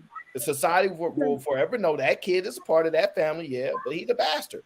It is what it is. Like you got to be ruthless in some areas, because I think what happened is we kept lowering barriers and thresholds. And we was like, well, how about we don't call him a bastard? Well, if we keep lowering thresholds just because we know it hurts and this is like that, there's not we separation starts to the line starts to lower. You know what I mean? And I want a vast separation. But Aaron, it hurts the kids' feelings, and we can't guilt the parents into hurting the kids' feelings. Fuck that kid feelings. Don't do that. We can't guilt the parents into hurting their kids' feelings by making a mistake in life. They were young. They were young and dumb. We don't care. But also, when everybody was having, when all the single moms were 16, you know what I mean? You can't shame a 16-year-old because they were young and dumb. Well, hold on one second. Hold on, guys. 1 second, because Cece, this is my girl. Well, Cece, I will never respect a woman that have a kid that's with a man that's not her husband in. Like, isn't that the same argument? And actually, it's not fair, because if she knew a woman that left the kid to the orphanage, she would say, I understand you, queen. Sometimes we have to do what we have to do. Like, it's the double standard. Like, a man has to live in his word and his honor, and if he changes his mind, he's a piece of shit. But a woman can go on pursuit of happiness because... Okay, so you telling me that there's never going to be a consequence for a married man getting a bunch of women pregnant. So if he run around nutting in girls, like not telling you that he's pregnant, he just never responsible. He just never gets. So wait, hold on, guys. Hold on. Let me have this conversation with my sis. So let me ask you, Sherelle. I don't know if you're driving. If you're driving, I'm not driving. I'm at home. Okay, all right, cool. Let me ask you this: Should women be respected in society, and should they be given a position of equal protection under the laws and equal options and things like that, or should we restrict their options? They should get everybody should have the same rights. Okay, so as long as everybody should have the same rights, those women are entitled to not sleep with men that are married. They're entitled to it. Now, if she get tricked into it, whatever the case is, that's her fault. It's her fault. Yeah. Okay, Ain't no and I reason. see she's dealing with the consequence. Being a single mother is a very hard consequence. You see what I'm I'm saying? just, Yeah. in my Like, it's a opinion, consequence having to raise badass children by yourself. That's a consequence. She can give them away, just like y'all went, like literally by law, you can leave a child at a fire station in a little old thing, what, whatever the case is, and women do it all the what's time. but what's the difference between this single woman getting pregnant by just a single nigga and he don't want the kid to this getting pregnant by a married dude? Like they're no different. It's the same level of discernment you're giving on the Exactly. women. They need a level of discernment when they're having sex and kids by men. Just how men need to have a level of discernment with who they give their hold on, ring, Sway. Hold on, and Sway. now they hold responsibility after Let- they given their ring away. Let me be But they clear. don't want though. this way. Let me be clear. I'm not taking away their authority not to not have children. They still have that right. I'm not taking that away. So that they still own complete power to say, I don't want no children. They still have that power. But Aaron, but that's the problem, right? If a woman says I want power and he says, hey, take it is the power, it is the responsibility. No. I just the power, responsibility, I don't want to. So, like, for example, imagine that all the feminists really want power, the power of decision, the power of responsibility. You put that shit on them and you say, hey, every person that is born in the world is your responsibility. If you get pregnant, it's your responsibility. Okay. That's your power. The thing is, when you put the power on a woman and she has the power to decide if she gets born or not, if a kid gets born or not, because in 2022, having sex is not the same as having a kid. Women have sex hundreds of times before they have one kid. So they choose to not have kids on that hundreds of times that they did before they have a kid. Women, for some reason, are still selling us the idea that is an accident, that I can control it, that, oops, it happened. Honestly, I think it would be a great idea for the woman to be 100% responsible for the pregnancy per se. She's the one that has to carry. She's the one responsible. Instead of usually saying, okay, both got pregnant and now it's a responsibility on the father to do what he has to do to take care of the children. I think the onus should be put on the woman instead of the man. Because a woman never has the onus unless she accepted it. A woman can. You have to be more clear what that means. I'm gonna be honest. Let me explain. A woman gets pregnant is both people responsibility. A man after that can never get away outside of the responsibility. Okay. A woman never has the onus of the responsibility. She can carry the pregnancy, like you said, go to the fire station, leave the kid there, and the responsibility is over. What I would propose is that the woman has 100% and the onus of the responsibility for that kid to have a father on their life, right? So what would happen basically was the woman is 100% responsible, like we say, your body, your choice. The woman is 100% responsible for the pregnancy and for taking that kid to birth, and the man only opts in or opts out if the woman wants it and the man wants it too, right? I don't know. I think I didn't explain myself right. Let me digest this idea one little bit, and I'll give you a better example. Yeah, because I'm still a little lost. I'm trying to be honest with you. I'm trying to catch it.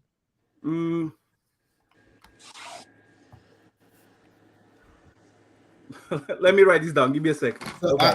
I did got a question for people in the chat. I know they might not. No, hold on, E, because Trex wanted to say something before you jumped in. I think it's I just wanted to say I think it's interesting. Like, we keep talking about the kids, and like that's the consequence of the woman not doing all of that. So I think what might be more beneficial is something like a scarlet letter, something where people, a Sharpie mark on somebody's head with an A that says that they're 304 or whatever y'all call them, and then people might know to stay away from them. Because I think if you're trying to address kids, then clearly people already understand the consequence of sex is a child. And they don't wait, hold on, calm down, people, because I know she just said something that was I thought it's interesting. Stay away from well, hold on, Auntie J. Can you tell everybody in the chat to hit the like button, please? Thank you. Can we get a playback on what she said? So we can get a playback on what she said. She basically said instead, because we understand that children are a consequence, which I want to argue about in just a second. But she's saying, forget all that. We all understand children are a consequence, right? How about we put a stamp on a woman's head that let you know she's basically out here running through these streets, she's violating, and stay away. And it's like a permanent, like a tattoo. It's like what they used to do to witches back in the day. They used to mark them, and they used to do a whole lot of stuff to them. Is it a tattoo or a brand? Mark that is clear as day on them, right? Which is interesting, right? But the thing is, let's go back to when you said children are a consequence, right? Go ahead, E. You got it. Damn. That first part, I personally think you put a mark that says she's a 304.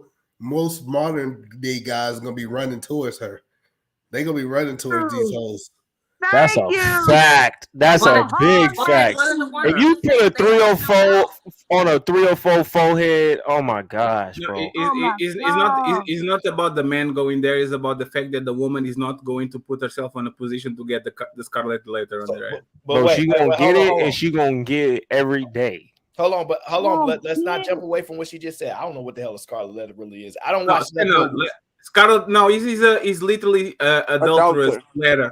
You literally go the government. They put the government. This woman is an adulteress. Okay, but that's literally that's literally Elon Musk putting the Neuro chip or the Neuralink. This woman slept with I want to break down the process that children are a consequence, right? I have this theory about women, right? And Trex, I don't know a lot about your history, right? So I don't know, so don't presume this is about you, right? I have this thought that mothers see their children as a consequence and not so much as the heavenly gift from God. And they look at these children as burdens, right? God damn it, I got to take care of you now. Man, I can't stand my life and I won't help. I need a man to help me. If I can't get no help, I can't do this by myself. Single moms specifically look at children like burdens. Women that have productive men in their life don't tend to look at it the same way, right? And so I think single mothers are some of the most dangerous people in society because they operate out of anger and pain most of their life. And they raise children looking at them like they're burdens instead of actual gifts, right?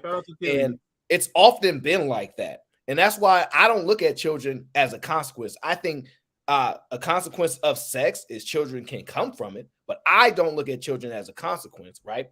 I literally look at my children that I don't have as something that I can be prideful in, right? Something that's joyous to me, right? But I often hear women, especially women that are possibly independent, they don't need no man, but they got a child by a man that they didn't need, look at children as burdens. And when you said consequence, I immediately heard these goddamn children are burdens. And you may have not meant that, but I wanted to say that for the audience. So I kind of use you like as a proxy in a sense, but no, I did mean that, but I meant it from the aspect of the people that you're talking about that are having children, because they're not trying to like raise their children up to be like to be helpful and functional in society. They're just kind of leaving them to kind of fend off of everybody else. They're not teaching them how to be successful individuals in society. So they're looking at them as a consequence. I think that children are absolutely a blessing. And honestly, if I'm saying it correctly, it's more that children are the consequences of fornication, and children are a blessing under the context of sex, which falls under biblical principle. So yes, you're talking about people that are out here fornicating. Therefore, these are like, it is a consequence. Because these people that you're talking about, they aren't out here having, they aren't married and just having kids like with their spouses. They're having kids. But Rex, what would be the standard to have a scarlet letter? Like, what would be the thing that the woman had to do to get that? Just have a kid without outside of wedlock, or just be because right now into like the thing about like before they didn't have contraception, right? So if a woman was adulterous, she probably would have a kid. Right now, a woman can have sex with thousands. Mia Khalifa, she can literally have a career, and then afterwards, and she can sell herself like a virgin. So how are you going to put the scarlet letter on a person when you probably don't know her history, and she probably can be the most devious woman for all her life, and then again just change it and have a kid. Yeah, I think without going to extremes, I think if somebody maybe does have one child, then I mean, then I think it kind of fits. I'm waiting for Elon Musk on that Neuralink. If our body count is over 5, your eyes now are red.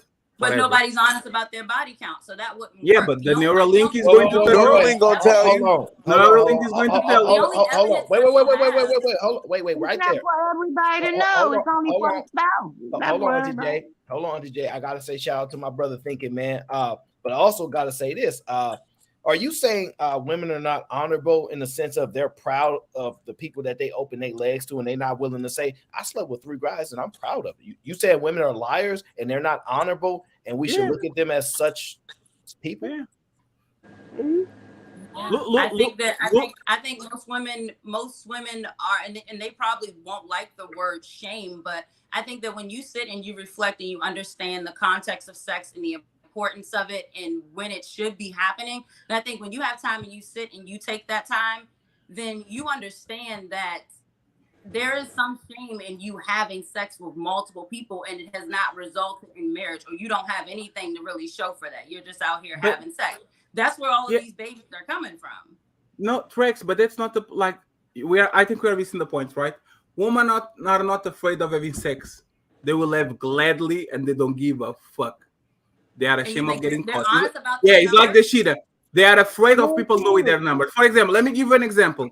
Meg the Stallion literally built the career on sexual empowerment and selling sex and all that.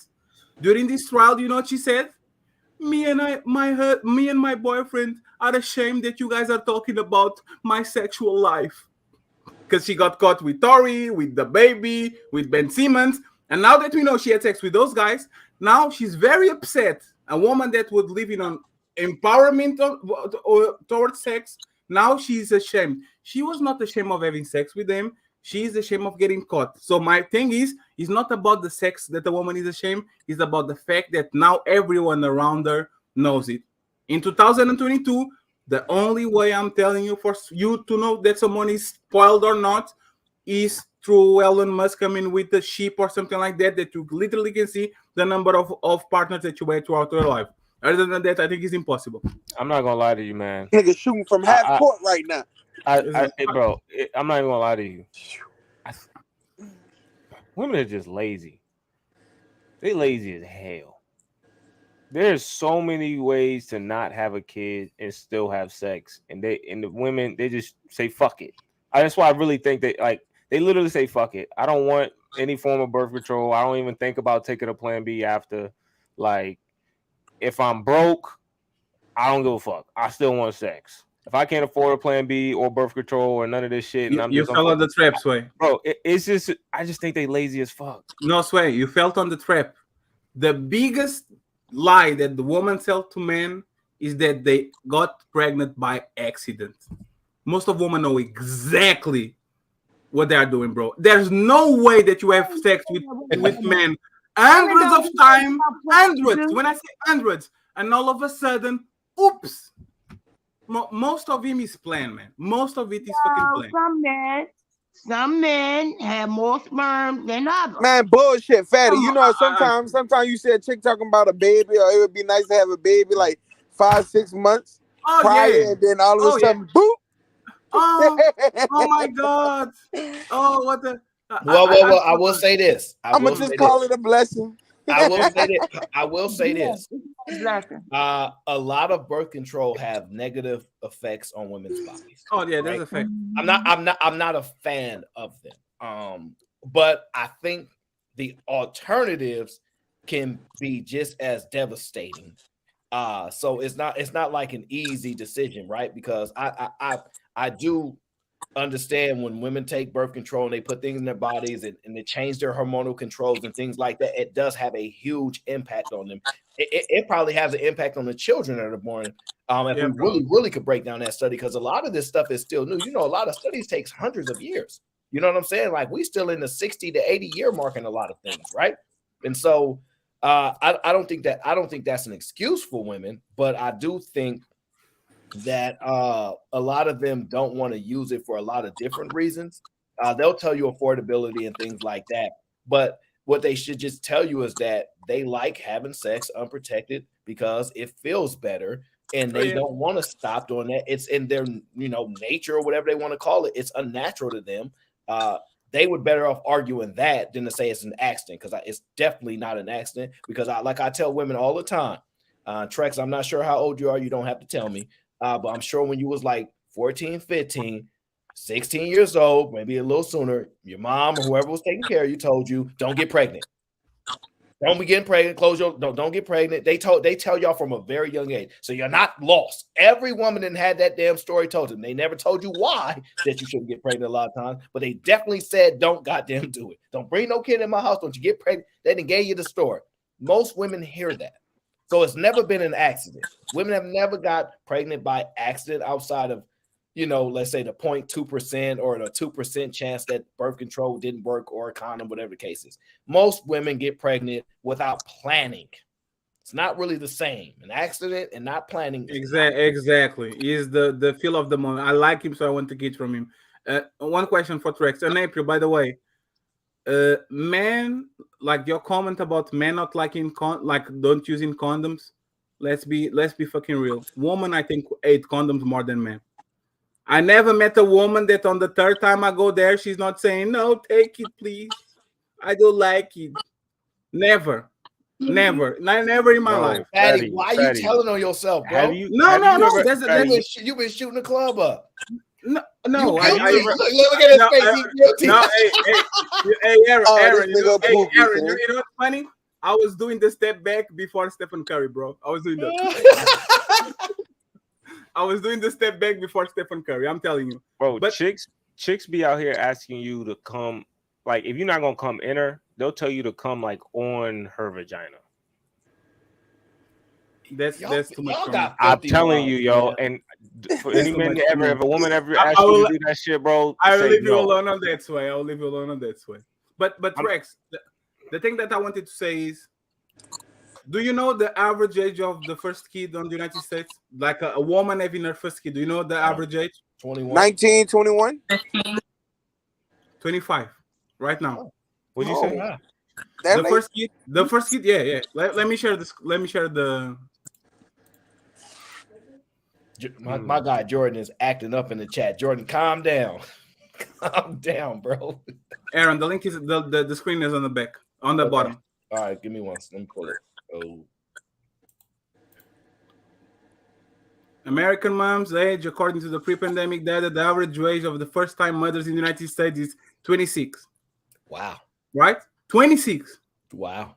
So my question to Trex is, Trex, be honest, right? Average woman goes to college, it's fun. How much sex has she had?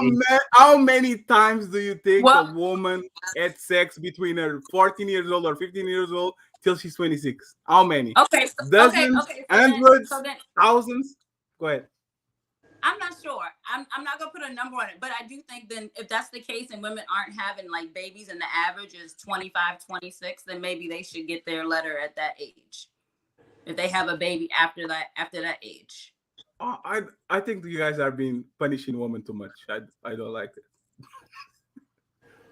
I don't like it. But my thing was just what? No, but I also think that then if you put one on the women, then maybe put one on the men too. Like if they have kids, how many kids do they have? Like because then it might, because you also know that people lie, right? Like everybody's not just being honest. I don't think people run into these situations because they thought somebody was being honest, like they thought somebody was lying to them and they were just falling for it. I think a lot of times. But that's not going to work, Rex. You know it's going to happen if you put it's going to happen if you put a brand on a van every time he has a kid or you have sex. It's going to be like those killers when they put like tear tattoos on their eyes. It's just they're going to even get more recognition for their peers. Like, no, they are if you see somebody out on the street and they got a couple teardrops on their eye, are you walking towards them or are you walking away from them? I kind of don't care, but I know women like that shit. Hey, so Trex, so What about if they delete the baby? Do they get a scarlet level for deleting the baby? I think Well, they that's should. a good question. Maybe they should get a teardrop. I don't know. Oh, that's a good question. I don't know. I don't think they should get one. No, they should not get one. If They they fixed it. do something that is irresponsible, it is what it is. We shouldn't even know about it. They still should have their health protected by law, their privacy of health protected by law. We shouldn't even know that they had one. Now, if they go around telling you, I mean, it's argumentative, but no, I don't. I will say this. I think it's had any at all, or just had one. So you feel strong about this, huh? I think if you have two, it comes with the bucket on the cheek. Well, I think that's what when Fatty posted that stat, it was talking about the first child that they brought into this world. It didn't talk about the 7 they deleted through college. Yeah, no, but that was my point. It means that woman. Aaron, how many? How many before it's somebody else's business? Like what you do, because then I think like you're withholding your sexual history like information. I don't think that's. Yeah. I will say this. There's already in this world that I'm creating a lot of onus on women. I think they should never have to reveal that. If they want to get rid of 50 of them, it is what it is. I mean, just like. But let me ask you this, Aaron. Let me ask you this. What if she get married at like, let's say 34, 35, and now she having problems getting pregnant? Doctor can't figure out why. Yeah, I mean, that's not a man. The man knows the age of the woman. He knows that if you are married a woman that is 33, is probably or 35 or 36, you are going probably to have more problems because the car has more miles. It's like you buying a BMW from 2010. You know what's up. Okay. So you're saying you know what's up? Hold on. Then so you're saying it's okay for the woman to then not be dishonorable and then just hang it up on the fact that I'm old and the doctor says it's a geriatric. Oh pregnancy. no, Trex. From the 30 abortion. No, Trex. Listen to me. I'm assuming that women are not honorable from the get-go. I'm assuming that women are liars, and I don't want to change that. I'm literally assuming that if I meet a woman, what type of women are y'all marrying then? If you're just assuming Trex. We've been on this place probably for years, right? Mm-hmm. For years. I never only one woman, even on show with J Prince, right? We were on J Prince. There were 300 people on the chat. We were talking about sex, right? We asked women that have a body count higher than 5, put a 1 on the chat. We got one woman, no photo, random name numbers, and one real woman. All of the others shut up, didn't say nothing. On this place, I don't know woman that when you ask them, did you ever sex with people with more than 5 people? I don't know them. And we know that women are having sex a lot. So I'm assuming they're lying from the get-go. Okay. So honor to me is a man concept. It's not a woman concept. Women are going to do what they have to do to survive. I have no problem with that. Okay, so then back to the body count. When you ask these women their body count, do you think they feel more pride or more shame about their body count if it's over 5 or whatever the cap is for when you ask? No, Fatty. Let me answer that. They don't feel anything unless you factually know what it is. They don't feel no shame. If a woman sleeps with 30 guys, at some point shame has left her body, right? She's not feeling shame at that point. It's more about if we know. See, if I find out you slept with 30 guys, then the shame rushes back out. Oh gosh, now they know. Shame only exists when someone can identify shame. Now, people think that you internally, you just shaming on the inside and you're burning this eternal. But at some point, after you've been through so many, you just deal with it. It is what it is. That's why women will tell you, whatever, it is what it is. At some point, I don't know what body it is for women, but they just go, yeah, I mean, it is what it is. I mean, what is it, 30 bodies, 40 bodies, 50 bodies, 10, 5? I don't know what the number is for women when they go, it is what it is. I'm going to keep having sex. So and if I know that you had sex, but if we put the stamp on your head, every time you had sex, 15, 20, and it was on your head, then shame would exist. But as long as it's an invisible number, and I can say, Trex, how many people have you slept with? You will say, Well, the first person I ever slept with, I was 16. He was the love of my life. And everybody goes, well, everybody had one of those. What about a serious relationship? Then you go, well, then I married my first husband and then my second husband. So I've really only had sex within marriage, and none of us can't disprove it. And even though you got Anton, and Leroy, Aaron, she's going to Daniel, she's going to put one in between. Oh, my heart was broken, right? So I had to fuck with Daniel because he was there for me. But he was like, I really like him. I thought we had the future. But then I met the man of my dreams, and there's that 5. So somebody says Trex. Wow, silence woman. I've never seen that. Trex have never been kicked off the panel before. She's actually saying, guys, you are very misogynistic. You really are. You hate woman. Yeah. I don't know who did this, but this was you the man. Tell you about the snipers. I can't tell you about the snipers, man. But man, I guess. And the crazy part is she agreeing with mostly the men. She talking about putting stamps on these women, burning them on the cross. But that's the problem. You don't think he was Sherelle? Oh, Sherelle. Yeah, that's my sister. Or Robbie Nam, because Robbie Nam has money. Probably. Oh no, you said who you think it is? Sherelle. Yeah. Sherelle not about to Robbie Nam. Just start screaming at somebody on the panel. You're not from. No, yeah. You said Robin. No, Robin. Robin really don't. Robin, I think she likes to do like super chats. I don't think she does. Oh, she does. She does. Just get the button and see if Robbie Nam is not starting to send $5 super chats talking shit about men like she always does. Oh yeah, I'm afraid if we get a super chat, she will go crazy because she already go crazy in the chat now. But yeah, I'm with you, Fatty. Women don't feel no shame. They don't feel no shame after a certain. Well, let's ask the women, ladies in the chat, beautiful, lovely ladies in the chat. Well, at least a lot of y'all are. At how many bodies does a woman have to have before she starts to feel a certain amount of shame? And then at what point does that shame dissipate? Right. So let's just say hypothetical. I'll use an arbitrary number 3 because all y'all got 3 bodies. At that point, do y'all say? After 3 is 4, and y'all be like, I get a little shameful. But if y'all get to 25, y'all like, it is what it is. Shame just disappears. What number is it for y'all? I'm truly interested. I think it works like stealing. First you are kind of afraid.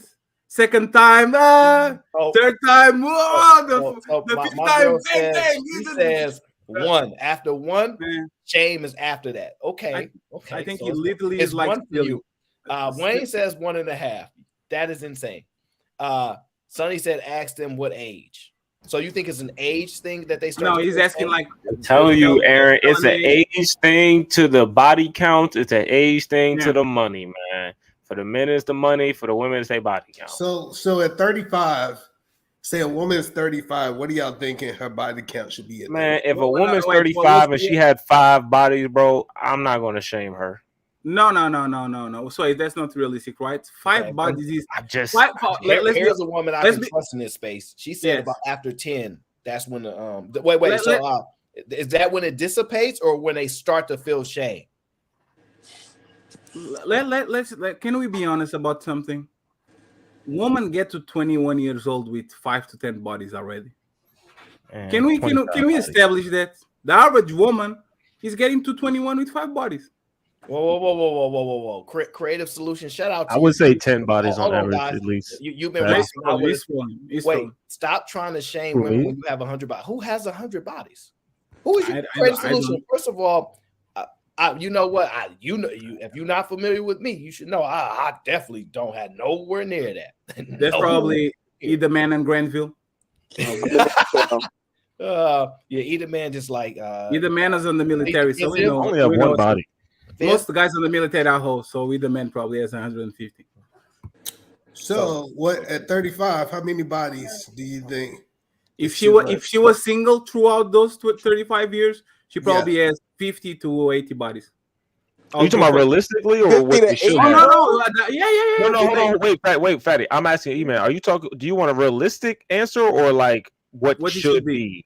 Yeah, I want a realistic answer. Like what? Realistic 50 to 80 bodies, easy. Oh, I would 50 say to 80 bodies, anywhere easy. from 25 to 150.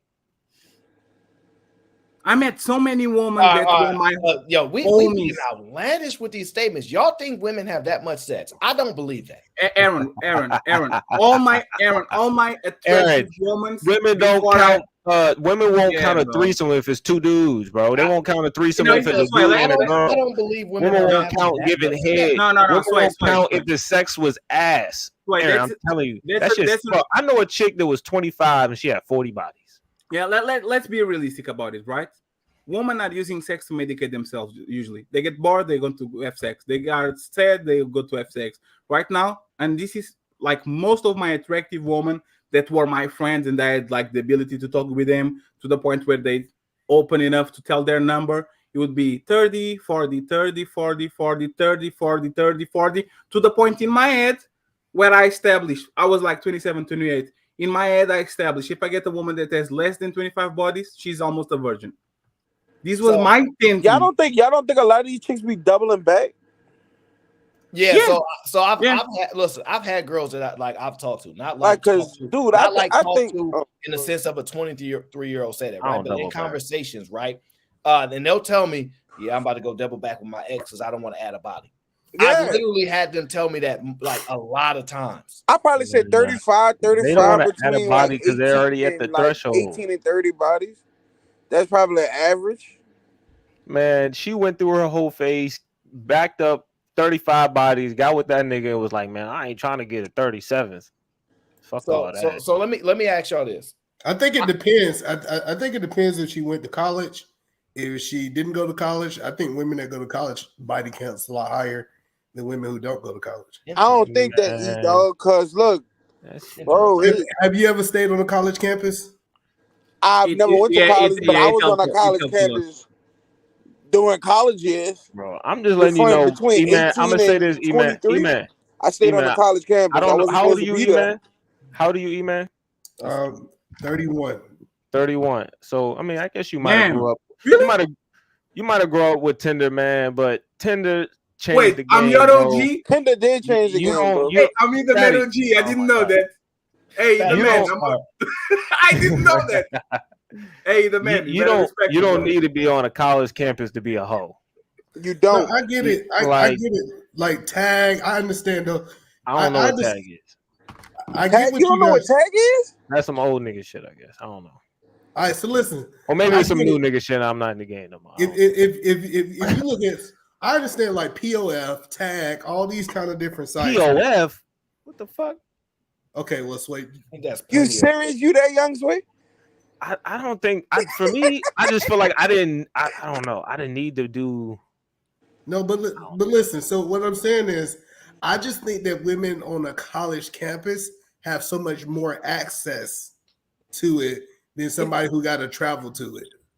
Yeah, the woman that travel a lot, woman that live far from that family, the woman, like usually every time a woman gets far from their place of not origin, place of origin, they usually fuck around a lot. So let me ask y'all this: how many men or women do you think would object to these new laws that I want to impose? Every single woman. 85%? 99%. Really? Yeah, I think even the conservative woman, in my opinion, they are all posers. They say, "Oh no, I think women should be." But you know how the Republicans that usually push for legislation for deletions say, "Oh, a woman should have the right," and then when their daughter gets pregnant, they go to the clinic on the next state and do that shit. I think most women are like that. If nobody has to know, if the vote is anonymous, they're never going to vote against their own interests. Well, even when we're talking about like deletions of, deletions, right? Yeah. Yes. I don't think anybody is really like. I think everybody has levels. You know what I mean? I don't think anybody's really just like against or for it. I think even the people who say, it's at conception, that's one level, and some people who say, it's for it, they wouldn't think it's for it at a 6 months, or I mean not 6 months, whatever the month it is, 6 months in. You know what I mean? They're not gonna be for it 6 months in. Yeah, it makes sense. There's levels. Yeah, There's there's always gonna be levels. levels, and a lot of times I think even the levels people don't know. People don't know what the levels are. They think that 16 weeks is one thing, and it's really not. Like they don't understand where the development is. So they hear 16 weeks, and it's like that's not that long. Hey, Aaron, can you make a pulse? Is E-Man 31 or 40? There's no way. There's no way you're 21, bro. I was treating you like an OG. Oh, he's 40. I'm good. No way you are younger than me. What How year old are you you, born Patty? in? E? No fucking way, my man. And I'm going to bully you from now on, just because you're younger. You're a rookie now. Better behave. No, I'm fucking with you, the man. No way this man is 31. We were born in 91. I was born in 90. Oh, you are Oh, you about to be 32 then? Your birthday is when? Your Thursday? birthday ain't yet. The day before Christmas, Christmas Eve. Oh, Wow. interesting. You were just My a birthday, blessed 'cause I'm child, weren't 91. you? Like, what? God just blessed you, huh? So Q like he 32. Yeah, Nah, Michael his and birthday Conception. coming up. He LeBron old, older but younger. I think Aaron been 31 since I met him. He don't age. Oh my I'm God. old, bro. I'm That old. motherfucker been he gonna be 31 in Listen, 5 man, years. there's no way you're younger than me, my man. I won't accept that shit. I really believe it should make some people feel worse when they realize I'm so much younger than them. Nah, Hey, hold on, E-Man, wait, kind of hold on, feels wait, like E-Man. I feel the same way, bro. That's how I feel about these old heads, cause like they be talking so Fatty. I was watching your stream the other day. That those people who was trying to like, I guess, cape for Ton and like in his defense, they were not doing a good job, bro. I was like, these old heads is just talking, and that's why I come up here and I just be throwing it out there to trigger y'all, because man, when it comes to actually being able to articulate a point, y'all niggas suck. there was not all that. So Ron was there. Raw Dog Ronnie. He's young too, right? He's 20 something. I don't know how old Ronnie is, but Either sorry to man. derail. Hold on. So I put the poll up. This is actually interesting, right? It says so far 57% of the ladies would agree with the new laws. I mean, you know, and 43% say no, right? It's somewhere Man, how around many of there, them are right? dudes? So my thing is, why would you disagree with any of the new laws if you want to be a wife? That's what I'm trying to understand. Because they don't want to be a wife, man. Aaron, you see, we done told you that a lot of people don't want to get married. And we got to accept it. We can't force people to get married who don't want to get married. But I thought because it was a lot of people want to have some bastard kids, so let them have all these bastard kids and let them do their thing. Like when we all can admit that women are looking at marriage like a retirement plan at 30, we can all be in peace with this bullshit. I think most men still think women. Said she didn't hear the laws that I wanted to implement. Yeah, that's why she not sure. It's literally the purge. But yeah, I think the problem with this conversation is that most men think that women want to get married for the right reasons. They don't give a fuck about the right reasons. Again, honor is a man concept. Oh, I want to be married so I can have a kid on a healthy environment, bro. I mean, don't give up. Let me update the people who just came in late, like they always do, because you know black people always late. So I'll give you the short synopsis of the breakdown, right? So ladies, this is what I'm hoping to implement, right? In a last second wave of hope, right? For the women that want to be wives, right? I'm hoping to elevate and separate the wives, right? So what I have proposed to the people is that we bring back the bastards. I don't give a damn about them kids the way that everybody else give a damn about them kids. People was mad at me because I said I don't care if kids starve. They got mad at me, right? I don't care the way everybody else cares. I'm a little bit different, right? Forget me, right? The laws work like this. Q, if you came late, Cassandra, etc. Happy Intrinsic, that's my girl. If you have a child outside of a marriage, that child will not receive any protection of financial laws or guardianship laws from either the father or the mother. The mother don't have to take care of the child either. It's her choice. What it does is it doesn't allow a woman that has a child outside of a marriage to financially wreck a man ever. Never have the opportunity. Now she can wreck herself because she may want to hold on to the baby and do her best to take care of it because she made a mistake. I don't care. She can talk to the government about it. But essentially, we have removed guardianship laws and financial laws away from anybody that had a child outside of a marriage. You're no longer responsible for those said children in those in that capacity as far as being a guardian or being financially responsible. What's the percentage of a woman a baby mama? What percentage of women are baby mamas? According to the in this space, I don't know. Fatty might know that better than me. I don't know. That's a question for Fatty. What percentage of women? What percentage of women are baby mamas? If most black women in America don't marry, it's only 25%, right? Probably the vast majority are baby mamas if they have kids. So wait. She said those laws won't deter nothing. So what you're saying is that Cece, that women, these so honorable women, that men are the biggest cheaters and they throw their relationships away for 304s. You're saying that these women will not stop having sex with men that are married. Is that what you're telling me, Cece? Because I don't believe you believe that. I think you believe women are honorable. They tell the truth about their body count. They protect their body. They only want to be wives. They want to have children with a man that they're married to. Like, these are what women want. Women are saying they want to be wives, right? So why do you think that won't deter or change anything? I don't know. You're trying to convince women, to be honest. And so, Fatty, is it true that Portuguese divorce rate is like 96%? 70% on the last 10 years, from 2010 to 2020, something. 70%. And of those 30, nobody knows who is happy and who is not. Wait. Ladies in the chat, if you want to be married, put a 1 in the chat. I don't think that's true, CC. I think the ladies do want to be wives. But Aaron, like on this space, women say they want to be married just not to be shamed.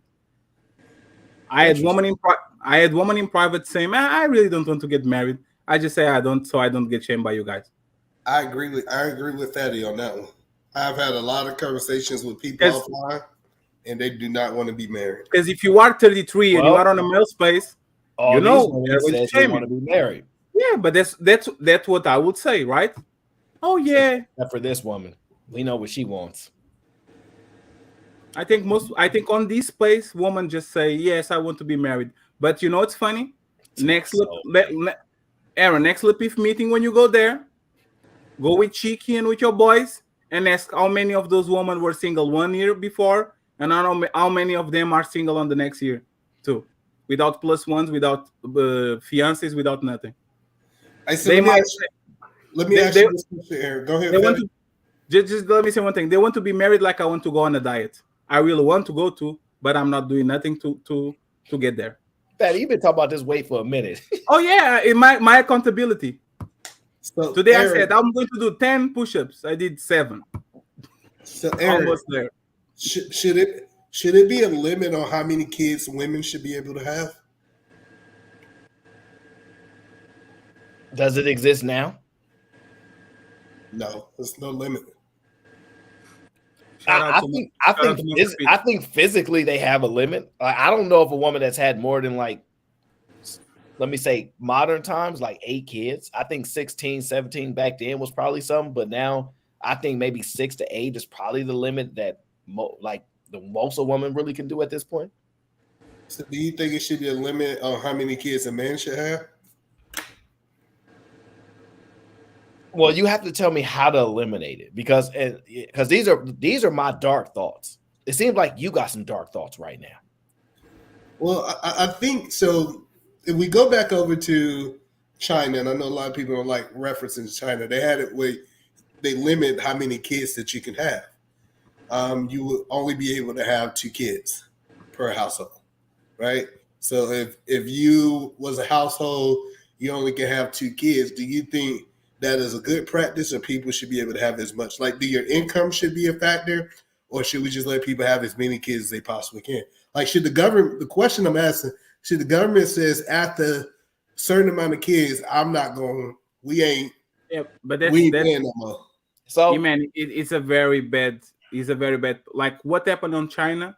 was that they overloaded the system with so many male that now they are trying to run up the clock because they lost 10 years about population. If we do that shit in Europe, They realized they made a mistake, right? We are done. So China Yeah. did have that rule, right? And I could tell you some crazy stories. You know, I got a lot of friends. I mean, well, I mean, a couple of my friends are from actually like their families from China. And deep in Chinatown. Crazy stories, right? Shut up! I don't be in Chinatown like that. So crazy stories, right? And when you think about how deep that is, the one crazy thing that I understood about China, though, the women actually followed through. Like you'd have women who like, oh, I can't have no damn child. They would hate their own daughters because it wasn't a boy. Like it goes real deep, right? And I don't want to say too much about it, but the whole point of it is China realized they made a mistake. They realized by limiting to one kid, they actually impacted their society so much. So now they're trying to do catch up. Yeah. So they're actually kind of incentivizing people to have another kid. Yeah.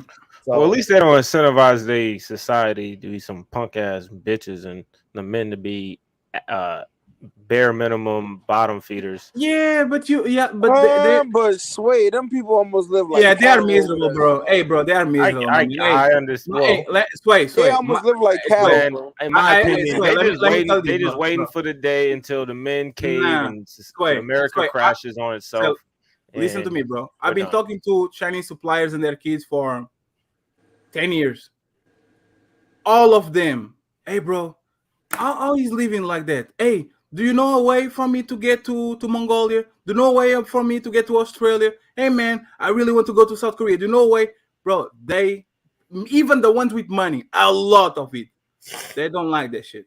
They don't like being there. They understand that they are not living their life to the fullest because one thing that China government does is not letting people having idealistic lives. I don't know if I said the wrong right in English, but pursuing pleasures, right? The problem with the Western society is that we are always on pursuit of pleasure, either be to drinks, to coffee, to food, through sex, to alcohol. But let me ask y'all this: why do y'all have such a desire to make like children's lives better? Why can't you just let them suffer because of the mistake of their parents? Because I want every children. I don't think children should pay for the sins of the parents, and I think every children at least should have the right to fight to get out of the mud. I just think we just make honestly, I'm gonna pull a dust though, bro. We make a clear distinction in terms of like everything, just how we feel, bias, responsibility, everything. We make a clear distinction between a child to a teenager to an adult. Like we even go so as far to say young adult, young man, like all these other things to give them more time to like leeway, right? So when they're like 18 to 21 or 23, they give them leeway. They said, "Are they a young man or some shit," right? Yes. So we make that distinction in our brain. So if it's a child, it's no different than the level of responsibility. That child, in our eyes, did nothing to ask for the life and predicament he was put in. And how are we going to hold him accountable for something he was born into? Wait. Wait. F them kids. Tell me how we're holding them accountable. What does that mean? So, well, the kids are going to pay for their parents' sin. That's just that's life. Okay. Wait. Hold on. Yeah, me and E, we kind of here on this. So let me try to see if I can figure this out, E, because I'm kind of lost too. How do children not suffer because of their parents in any way, shape, or form? How do we make them not? I don't think that's realistic. I'm trying to hear what the idea is to stop it. Yeah. It's not about that. It's about probabilities, right?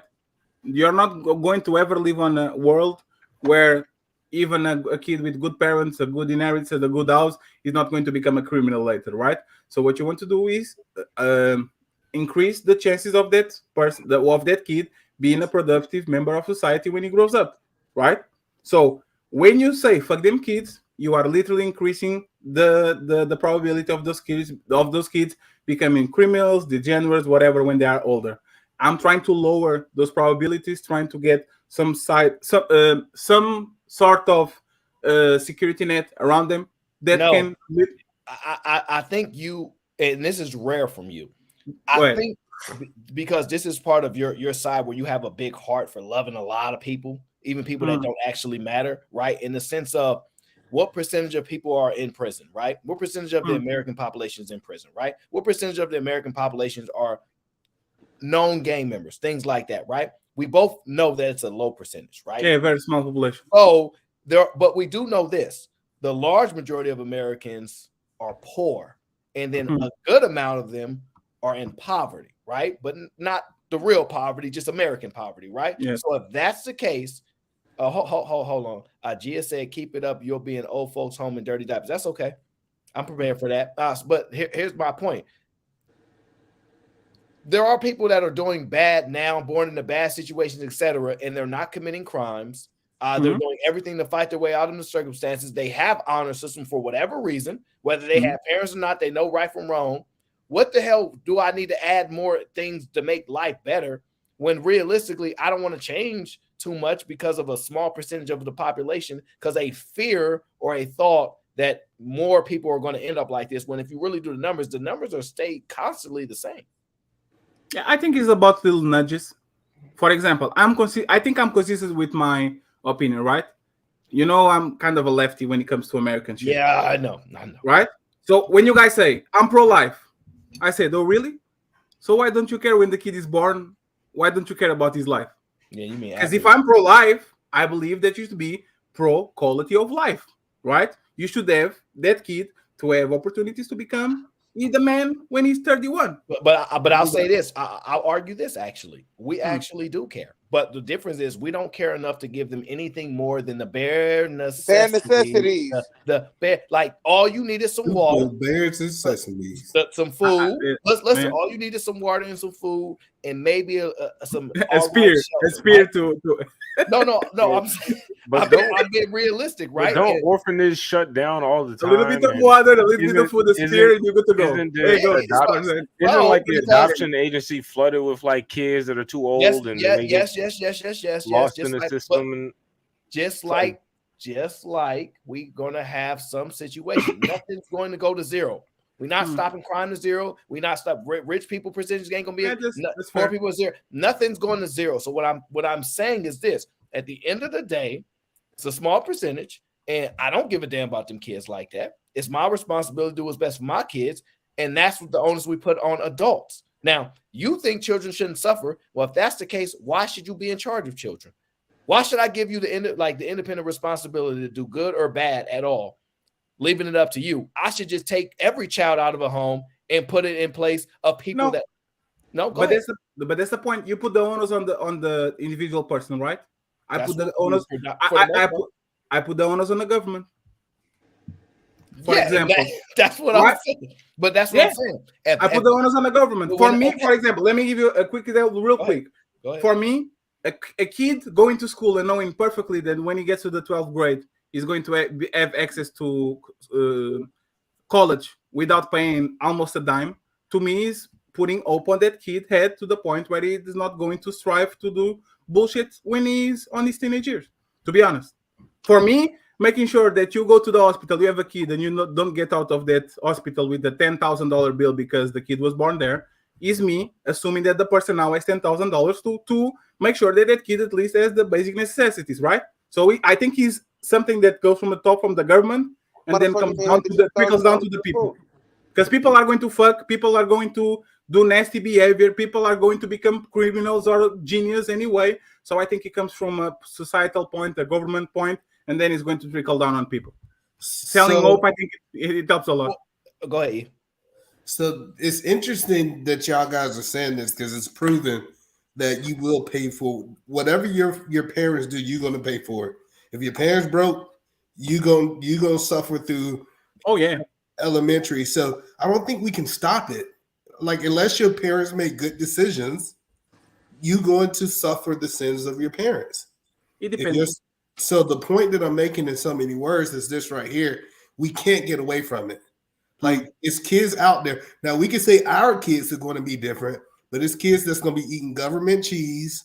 There's kids that are going to be living in the worst neighborhoods. They're going to be joining gangs because of the neighborhoods that they live in.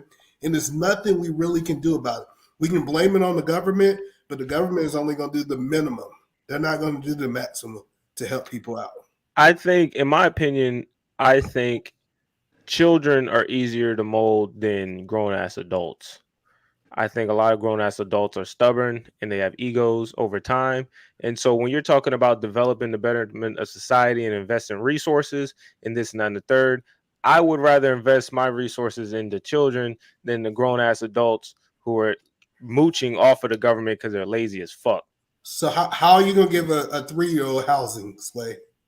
You just you give that parent orphanages. housing.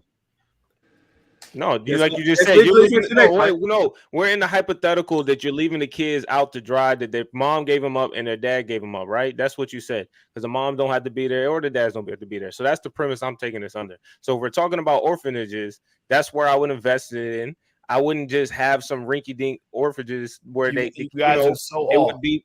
I get it, I'm off, but I'm just saying how my perspective of it. I'm not worried. I understand where you're coming from. That what's the point? They're going to be. I'm gonna tell you why, Sway. I'm gonna tell you why.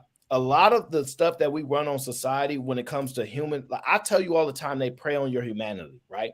They literally we prey on your humanity when we sell you things, get you to donate, like all type of things is about preying on people's humanity in a lot of aspects, right? So I say that because we need the component of humans in their compassion, especially towards their own, right? I know there's a big gripe what about people like, oh, it ain't my child, but people care more about their own, whether it's their own tribe, their own family, things like that.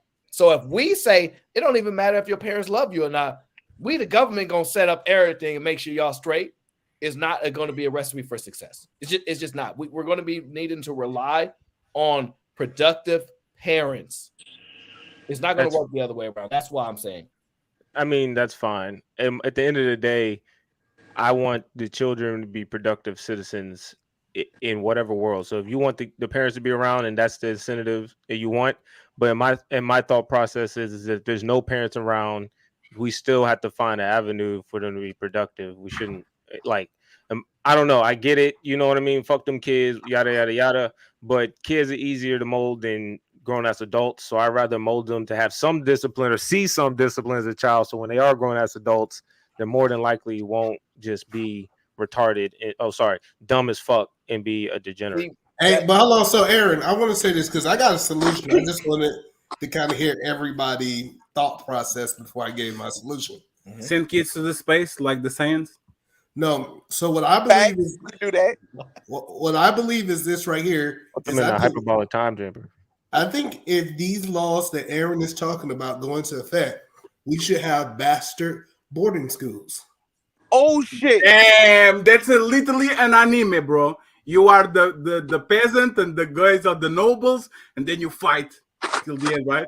But no, there's no noble. He's just saying bastard. Man, come on, bro. No, but it's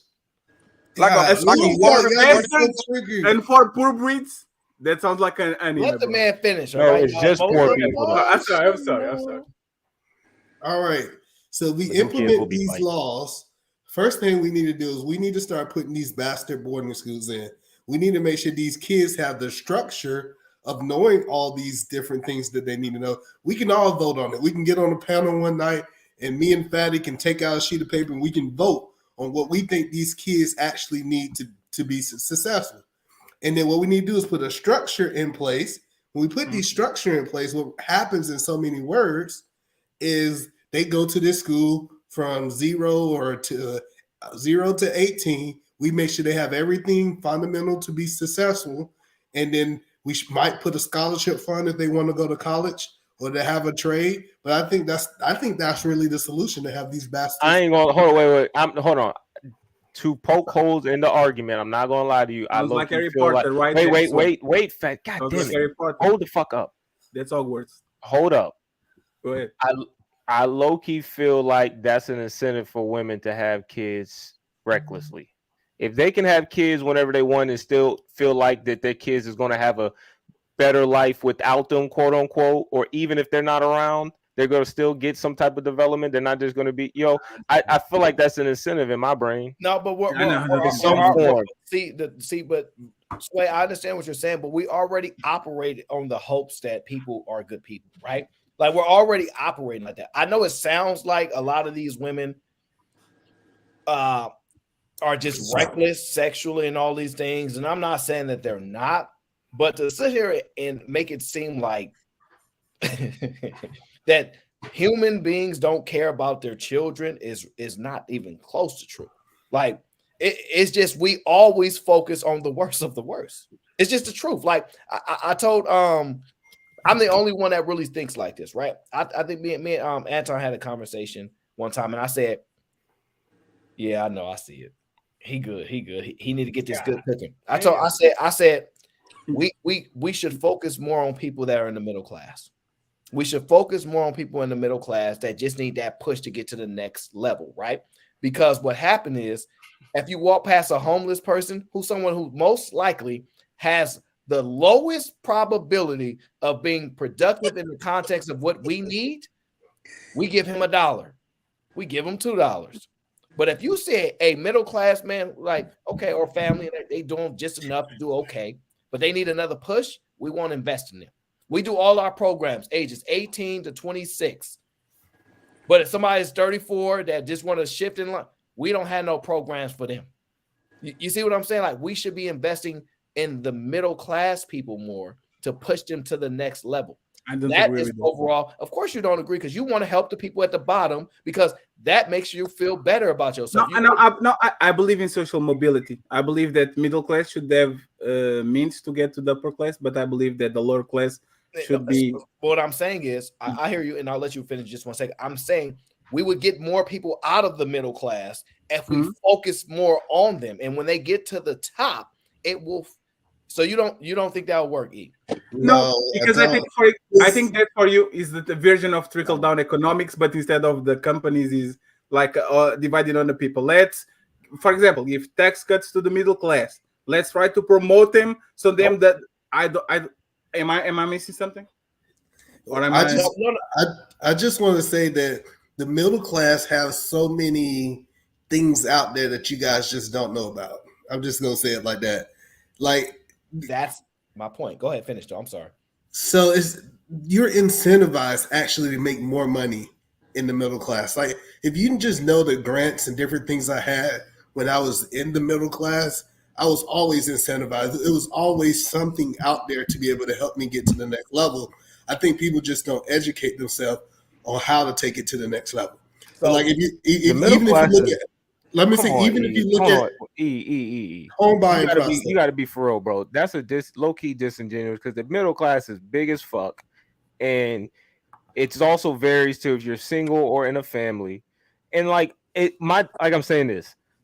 If you're making my dad making 43,000 1 year, and then the next year he's making fucking 60 or 55, you don't get a lot of government assistance, especially when you're talking about college tuition. You're talking about government grants and all those different things. Like, bro, there's a lot of different government assistance you get taken away just by going up $10,000 in tax bracket. So, are y'all familiar with the HUD program? Yep.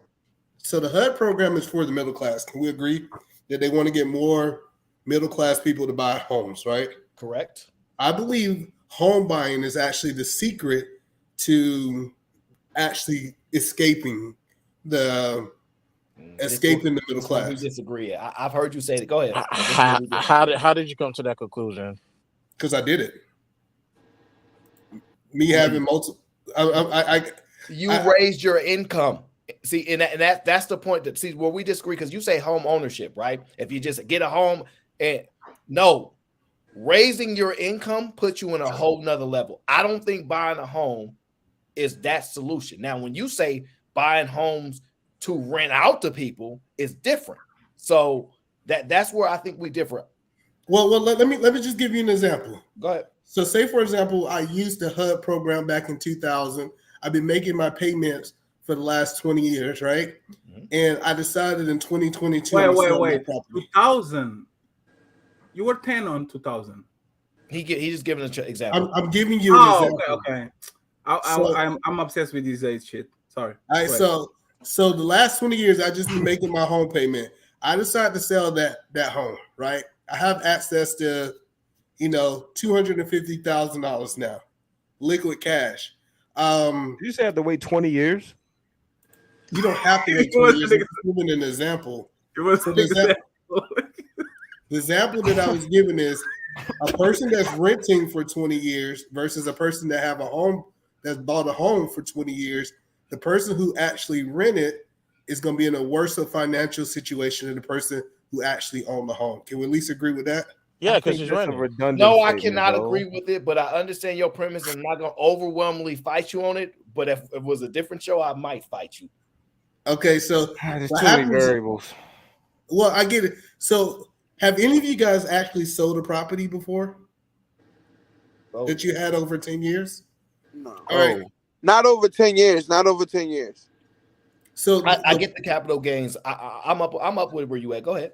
So the point that I'm making is me being able to have, let's say 150, 200,000 liquid that I can invest in ways to make me more money is going to give me a leverage on anybody else in the middle class. And I'll just use the hub as one example, but it's a lot of different other programs that's just for the middle class. So this is the part that be killing me, right? Because I understand your point. The problem is I run into so many people that have $120,000, $150,000 just sitting in their bank account. They're not that old either. They're relatively, they could be late 30s, early 40s, and they running in circles, bro. They really have no idea what to do with that money at all because they have no education on that. They just got a decent job, live a modest life, whatever the case is, and save money. It gives them no added benefit. If they don't think like you dramatically raised your income. That's the thing you keep leaving out. Just because you had access to 100, 150,000, 200,000, people don't know what to do with that money. It's proven time and time again. They have no slight clue. I see people all the time with that money around. Often what I see with a lot of people, even I got younger people that just get money handed to them, right? 35 years old. They've been getting checks from their grandparents, 5,000 here, just so that way they don't have to pay the gift tax, all this stuff, right? Just a little over time. They want to put their money in CDs, which is the worst freaking thing ever to me. And I'm telling you, they don't know nothing. But you've proven my point, though, Aaron, that it's an education problem. It's not a government problem. It's the lack of education of the middle class. And what I think is that we have to find a way to educate them because it is a lot of things that is put in place that can help you be able to take things to the next level. Creative Solution, you may not be familiar with me, but I'm broke. So you're going to have to get a counselor call with either man, holler at my guy over there, and he'll put you on game. Now, don't ask a brokey like myself. I'm looking for a sugar mom. Fatty, you muted, by the way. he normally don't get caught on mute. I'm sorry. I said coke and hookers.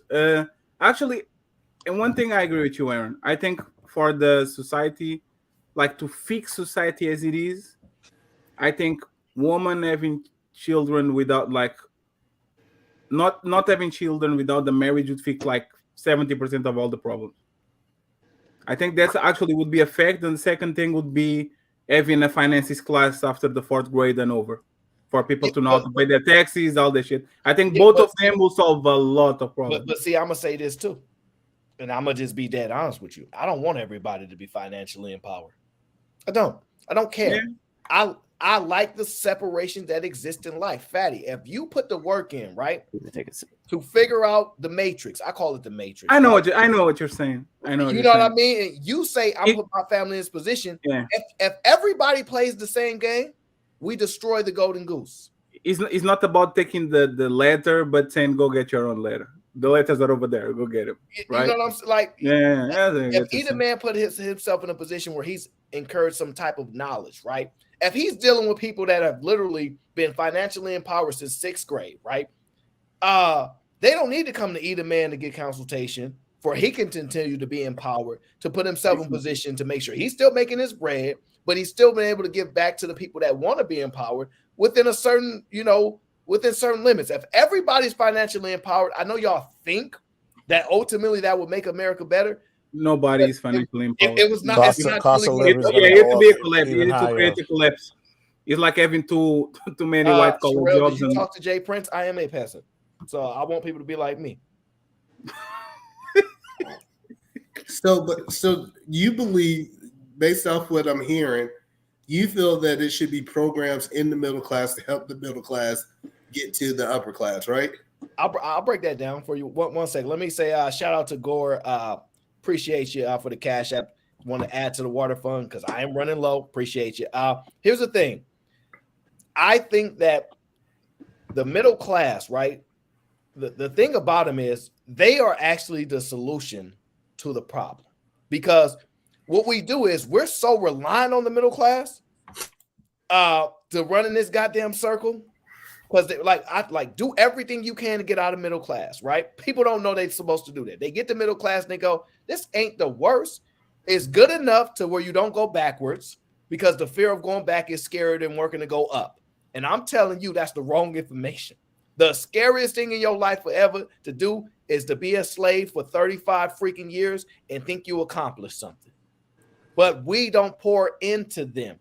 We tell them, figure it out because you're not doing as bad as somebody at the bottom. And we put resources into people at the bottom who have the lowest probability because they lack the discipline. They lack a whole lot of other skills, because most people in the middle class have more skills, have more discipline. They're just less, they have less knowledge. But we would be better to work with them who have the ability to show that they can do a job for 10 years and say, hey, this is what we can do now to get you to the next space.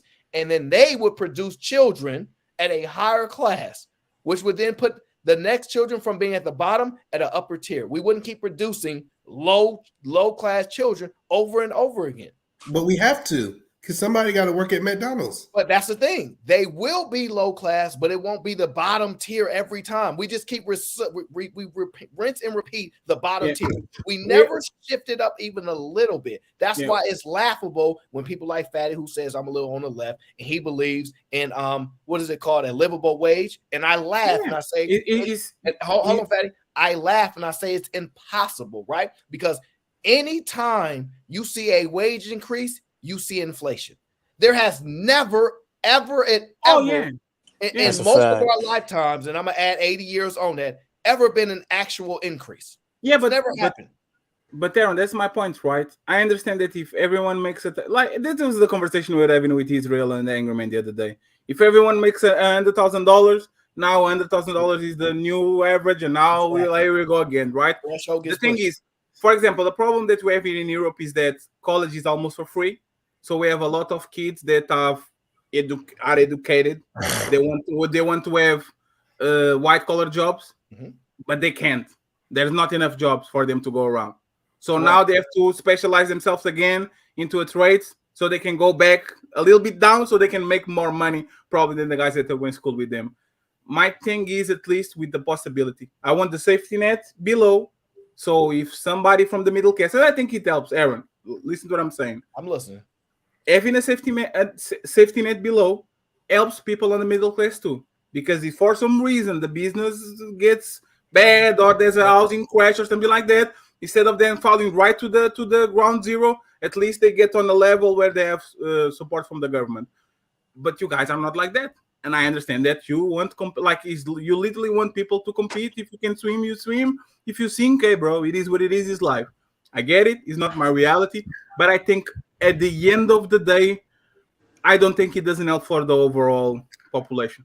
I just think we need it. In my opinion, I agree with Aaron to an extent. My whole idea is just to promote and incentivize productivity. So I always find it wild that single moms will get food stamps, but a college kid won't.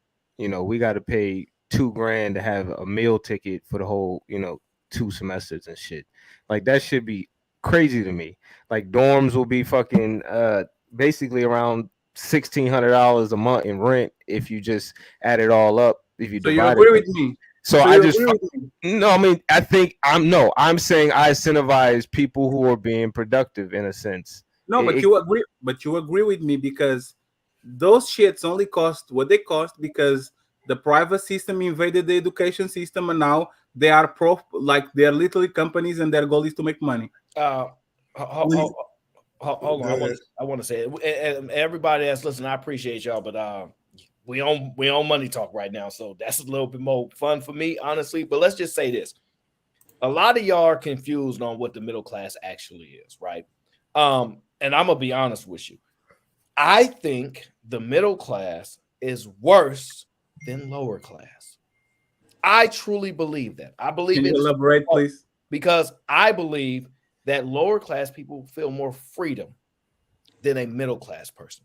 I So think. give me a tax bracket. Like, what's the income? Well, we already know what the tax bracket mathematically for middle class is, right? It's like somewhere like 40,000 to like, I don't know, I'm gonna say maybe 60, 75, something like that, somewhere in that range, right? The thing is that, and it probably isn't that high, it might not be 70 something, but the point You're of it talking is, about a gut feeling. You're talking about what they go by off of, like if you we can were look it up. I think somebody looked it up before. if you look it up, the single person, it's roughly like 20 or like 32 to 90. If it's a family, it's roughly around 40 to like 120. So it's a big ass, like it's a huge gap. Yes. So I agree. The problem is, I'm telling you right now, I get jealous of homeless people. I know that sounds crazy, but I get jealous of homeless people because they some of the most freest people we have. They don't wear watches. They say, "Hey, how you doing?" Something like, obviously they got issues sometimes, but "Hey, how you doing? Do you know what time it is?" You tell them the time. What day is it? They don't know what day it is. They not worried about paying no bills. In America, we have eliminated hunger. They can get food. It may not be a steak dinner, whatever the case is, but there's food everywhere in America for And they get food stamps. And they get food stamps. No, I'm just saying I will argue this. they got cell phones. I'm saying you legitimately are going to be fine. I'm just saying the amount of freedom you feel when you look at somebody that has 3 kids making $150,000 a year, mortgage damn near underwater, 3 Gotta cars bust that his they pay ass. for, the amount that you look at them and go, Yeah. damn, he doing his thing, and really looking at a homeless person and thinking that it's different. I'm telling you, it's a You have feeling. to keep up with you have to keep up with the Johnnies and a lot of pressure. Yeah, no, I'm just saying. But when you going to work every day because you just got because you just feel the pressure of going to work every single goddamn day just to get through the process, and you keep repeating it with no change in sight. You ain't gonna be making where either man got to. So that's why he can speak. Yeah, bro, I was in the middle class for a little while, but I don't want to stay there. See, that's the thing. Most people stay there and die there, and that's the problem that I have. I'm like, God damn, they don't know this is the worst. They are the realest slaves that we use. Everything when they say the American economy is built on the backs of the middle class, they goddamn right, because they are the biggest slaves. Because if you need to either be rich or be poor, because they got way more opportunities to go from poor to being rich than from middle class to rich. They tend to stay middle class forever. But you see people all the time. I was broke last 2-3 years ago. I was damn near homeless. I'm up here now. You rarely hearing the stories of people moving from middle class to upper class. It don't happen as often. Bro, But Aaron, it doesn't supposed to be easy. It's supposed to be work. I agree. So I do agree with you because I'm part of this project here in Washington where it's called No Homeless. So they're even doing apartments for homeless people now. Well, they have apartments. You know where I'm at. So yeah, so they're giving free homes to homeless people at this goddamn point. Yeah, so they're gonna have free apartments. You're right. We do incentivize the lower class too much. I think it's crazy that you can have home food and you don't even have to pay no bills. And just because you're homeless, the government is going to pull your weight. I agree with that. But I think for you to step from the middle class to the upper class, it should be work. It should be some sleepless nights. But that should be the natural progression, right? If you could think about it. I mean, America's America. Does that mean at any point your life can change? I get it. But if the natural progression was this, you're poor for a little while, but there's a pathway to go to the middle class, and then there is a pathway to get to the upper class, then people would not be walking off mountains. They would go, wow, there's actually a pathway in life. But most people will do that regardless, bro. Like it's just some people, human nature, just to do stuff like that. Yeah, okay. I don't think it got nothing to do with that. I just think that to get to the upper class, it should be some sleepless nights. It should be some long days. It's supposed to be some gray hairs. It's supposed to be all those things, and because I think you don't appreciate it when you get there. If it was given to you, you're not going to appreciate it, in my opinion. Sounds like a motivational speaker to me. Thank you, I appreciate it. So I don't know. There's no way you think that when you see every single day a person walk on a grocery shop doing an 8-hour shift and then taking a shower and going back to the next work more 8 hours, bro. Everyone is going to the struggle. The poor people that has 2 jobs to pay their bills, and the guy on your position that has a little bit of money and wants to get even higher. It is what it is. But that's the point. It's still my option.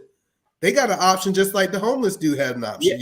But man, that was my point, right? In your opinion, you think that the difference between the guy that goes from middle class to high class to the higher class and the poor guy is that the guy has more work, has to put more work, more hours, is more. No, it's not about that. Is that he's working harder and smarter. He knows where to put his money. He knows how to allocate his finances against the guy that is doing 16-hour shifts on Burger King because he has to pay his mortgage. I think you are not working harder than that guy. I'm sorry, you're not. I can say that I work 16 hours. I wake up, I work a little bit, I go take a nap. 30 minutes. There it is, Patty. Let me highlight your point. It's not the same. Here's the problem. The information, it's partly information, it's partly dedication, it's partly discipline, right? Here's the problem. The key thing you said, you're not working harder than them. It ain't about working harder. Smart, that's why when E says sleepless nights, that's because you're actually working on a progressive thing, but it ain't because you're working harder. Like there's a conflation in that, right? Like we think, because I will tell E right now that if we had to pick between a construction worker that works 16-hour days and motherfucker 24-hour day, bro, E is probably more valuable to the marketplace. But you cannot tell me that you work harder than that 16-hour shift construction worker. What I would tell you is that you understand the market better and you work more productively than they do. Exactly. I wouldn't say harder is the right term, but here's the problem. People believe it's about working harder because the truth of the matter is, when I tell people this, I tell people all the time, billionaires are smarter than everybody else. It ain't, unless you inherit the money, they're smarter than you. And it's by a wide range. They're billionaires because they're way more intelligent than the average person by far. But when you interview them and you ask them, hey, if someone wants to become a billionaire like you, they have to lie. And they say, just work hard. Work hard. You have to be smarter than damn near everybody else on the planet. Aaron, but you see what I'm saying? It sounds like a motivational speaker. No, I agree. And that's why I combat that stuff. I'm not saying E is doing that. I'm saying I combat it because they lie. The truth of the matter is your brilliance, your intelligence, all of that matter. Plus, they also have another tick in their head where they just know they got a slight difference where they can just hit another level. It ain't just the fact that they mathematically intelligent or whatever. They're brilliant individuals. Exactly. That's why. But you can't tell somebody you need to be smarter than everybody else, or I'm a billionaire because I'm smarter than everybody else, because it's pompous. You know what I'm saying? And you don't want to come across that way because part of your image is how you continue to generate money. It's part of your brand. So, well, I do agree that people who make a lot of money is a lot smarter than people who don't make a lot of money. I can't disagree with that. But I do think, so I think it's really about finding a way to make things work for you while you sleep. Like the best thing I ever learned was how to make money while I was sleeping. Something that didn't require me to trade my time for income. And I think a lot of people just don't never unlock that. They never get to that point where they find a way to make money not based on what they're doing. For example, if you have employees and your employees doing certain things, you get paid every time that employee works. So okay, you're right. It's a lot smarter. You wouldn't be rich. Anton wouldn't be rich if everybody was as smart as Anton, or if everybody was as smart as you.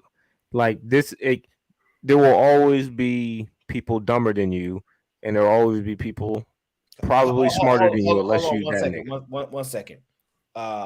LaDroit Park. Listen, by my logic, yeah, George Bush is way smarter than you. Obviously. Now, you probably not even willing to cam up. He became the president of the United States. I don't care if you think you're smarter than Donald Trump, he's most likely smarter than you. I don't care in what breath you thought, oh, he's an idiot, he say crazy things. He's still smarter than you. Whether you like it or not, he's smarter than you. George Bush, smarter than you. Now, go ahead. No, I say even if he's not smarter, the good thing about those people is that I don't know it, but I will hire 7 people that are the best on the business doing the shit that I want to do, and they're going to do the job for me. That's to me smart. But you're still smarter than the to me that's a smart person. Exactly. And make them you see what I'm saying? Yeah, to me that's a smart person. I don't know how to do it. Let me think that because you don't like somebody or they don't speak the way you speak, then laughing out loud. Yeah, right. Yeah, yeah. Well, you know what? Well, go ahead. Why don't you cam up and show us your bank account then? Go ahead and show us how much money you getting out in these streets because you smarter than George Bush. Go ahead and show us. George Bush actually convinced the world to go into a war to be able to benefit him financially. Yep. My opinion is like they think the smartest nigga is like the quote unquote smartest dude. If he's broke, bro, in my opinion, bro, you a dumbass nigga. Because if you that smart, how are you broke? But see, that's the thing. What do you think smart is? A lot of people don't even understand what I'm saying when I say smart. A lot of people lost by me saying that. They think IQ, but it's like we can always, if we're going to speak information, I mean, we don't know each other's birthdays. Everybody's going to know something you don't know. It is what it is. We are separating the thing between smart and intelligence, right? Doesn't mean that you are broke, that you're not intelligent, but it means that smart means that you can capitalize the way that you can not financial. You can. I'm missing a word. Capitalize on opportunities. No, it's not capitalize. It's you can monetize. You can monetize what you said. Like for example, a smart person, in my opinion, they know how they can monetize what they have around them. Every tool that they have around, they know how to monetize either their connections, their family, their resources, whatever. You can be a very intelligent person, but you don't know how to monetize your shit. Hold on, Aaron. See, here we go.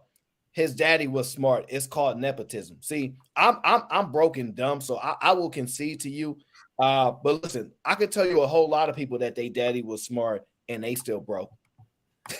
No, George was still smarter than you, whether you like it or not. Can you put up Ray Midnight? Ray Midnight up in here. Let me see if I can find Ray Midnight. Here we go. Tell me one dumb rich person. Those two things are oxymoron. All they're gonna say. Wait. There's a lot of dumb rich. Actually, a lot of them rich people. All they're gonna say is like professional athletes or creative types or actors and shit. You know what I mean? We're not talking about them. So being rich is not based on how much money you have in your bank account. You know that, right? Yeah, it is. I'm sorry. The words have meaning. Being rich means the money that you have on your bank account. Let's not go with rich in dreams. Like, come on, bro. So are you telling me somebody who have no money in it? Anton's a good example. A person who don't have no money in their bank account, but they own 13 properties. He's a man. You are doing the man. You guys are talking about a couple of networks. Rich, he's talking about the man. We know that, but rich people don't have the money sitting on the bank. They're investing their money and doing all the shit around. What I'm saying is that that's also not true because Kanye had like $100 million in the check. They need I'm going to debunk this theory that rich people don't have lots of money. But isn't that a smart? Let me tell you, Aaron, go ahead. You are being unfair right now. No. It's not even about him. I'm just I'm just telling y'all this.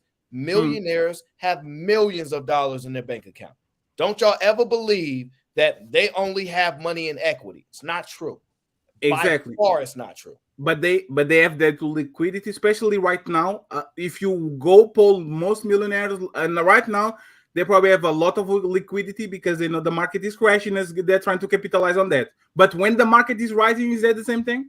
I'm saying it's a combination of everything because what you're talking about is opportunity, right? And what I'm telling you is rich people game is all year long, every single year. They don't operate like us waiting for cycles. They are the cycle. So while somebody is liquidating and bringing in cash funds, at the same time as a downturn, and then in an upturn, somebody is raising equity just like that. It's a seesaw for them. Like their maneuver is multiple ways they do it. I'm just telling you factually, millionaires have millions of dollars in the bank all the time. There are tons of accounts with millions and millions of dollars in them all the time. And you can just basically, you could even figure that out just knowing how much assets banks carry or check their deposits. What is the in the trillions, literally sitting there. And we know most people broke. So think about where that money must come from. Yeah. Interesting. But I'm just saying that to say that I hate that we give this theory that rich people don't have money in their bank accounts. That's what Rich Dad Poor Dad teach me. I read this book. He told me.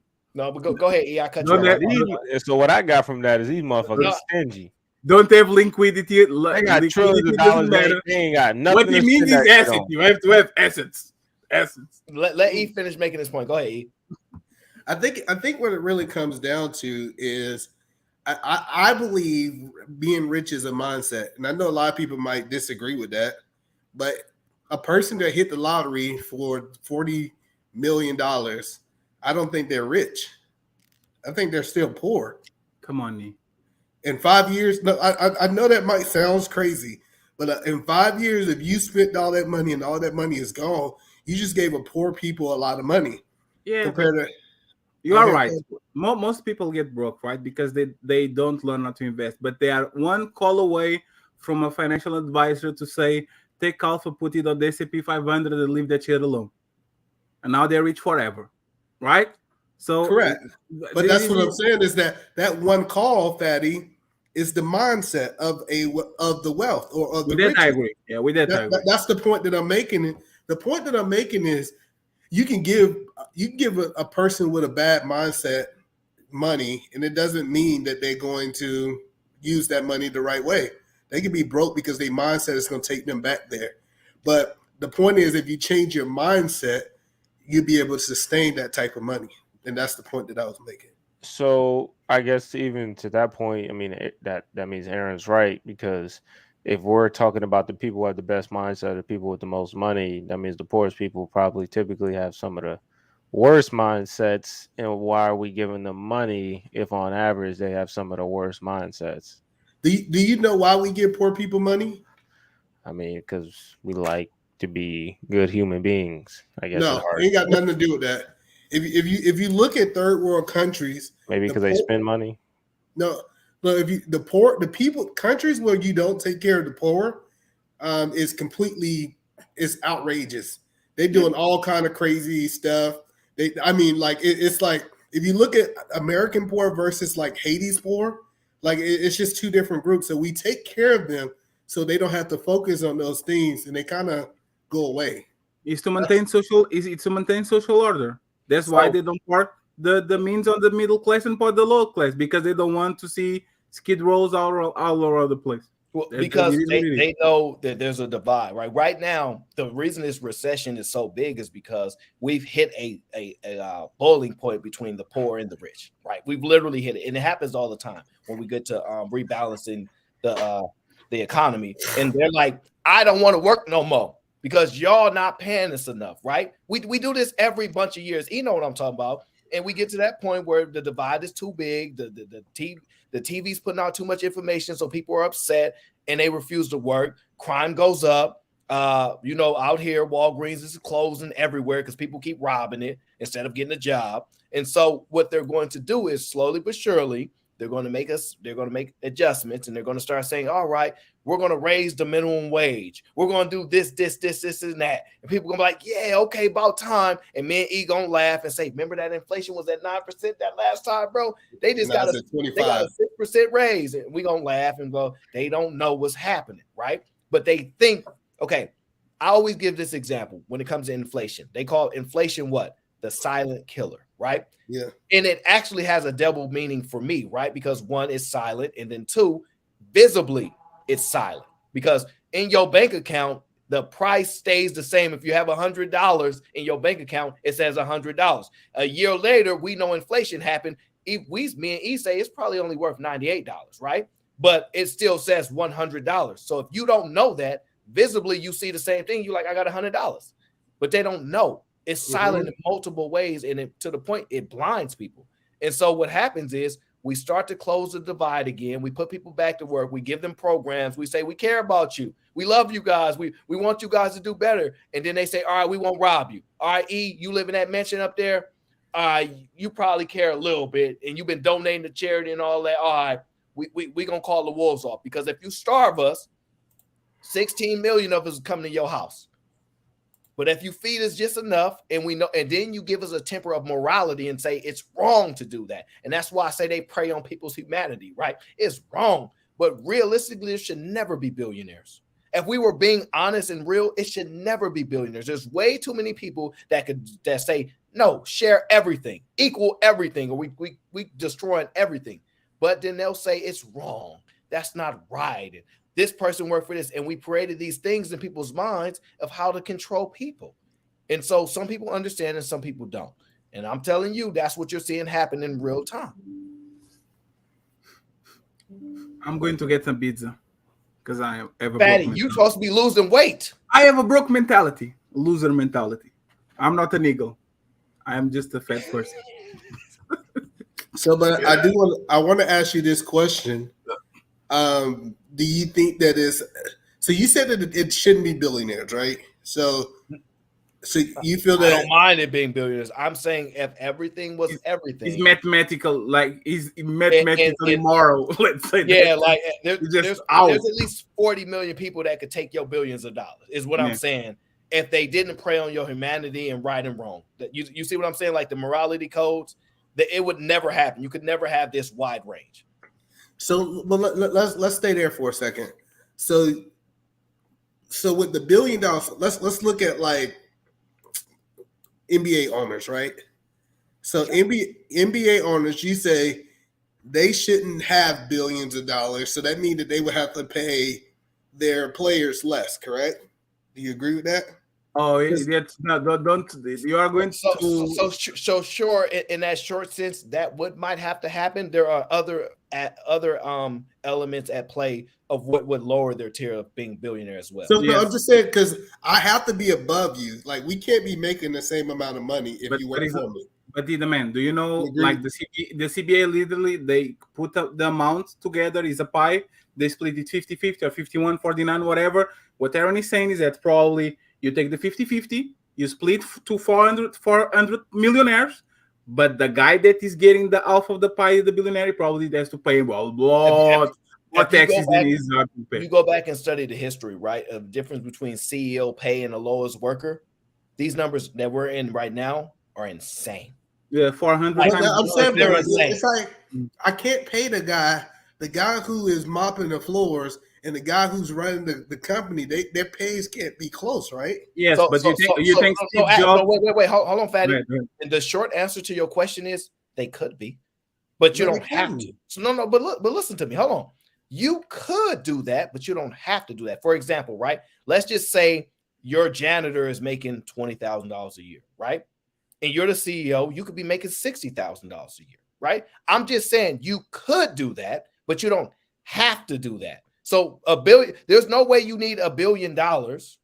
You can find a way to redistribute all that wealth to all your workers, to where the next person in line would be this, and the next person in line would be this. Exactly. You could redistribute it to your workers. I'm not saying you have to. What I'm saying is, let me tell you that doesn't. Let me tell you why that doesn't work. Because if this company go down or something happen with this company, I have all the liability. No, you are the CEO. You are the CEO. I'm not. See, you're conflating on what. Not business owner, CEO. You're a bit like, for example, it's a perfect example. I get what you're saying. There should be separation, right? Let's say I'm an employee. My CEO gets 50 times my salary. Okay, fine. But the problem, the numbers are probably on the hundreds. And there's no way that person is working 100 times harder than me. No fucking way. Impossible. I believe the CEO should have the private jet because he got meetings in different.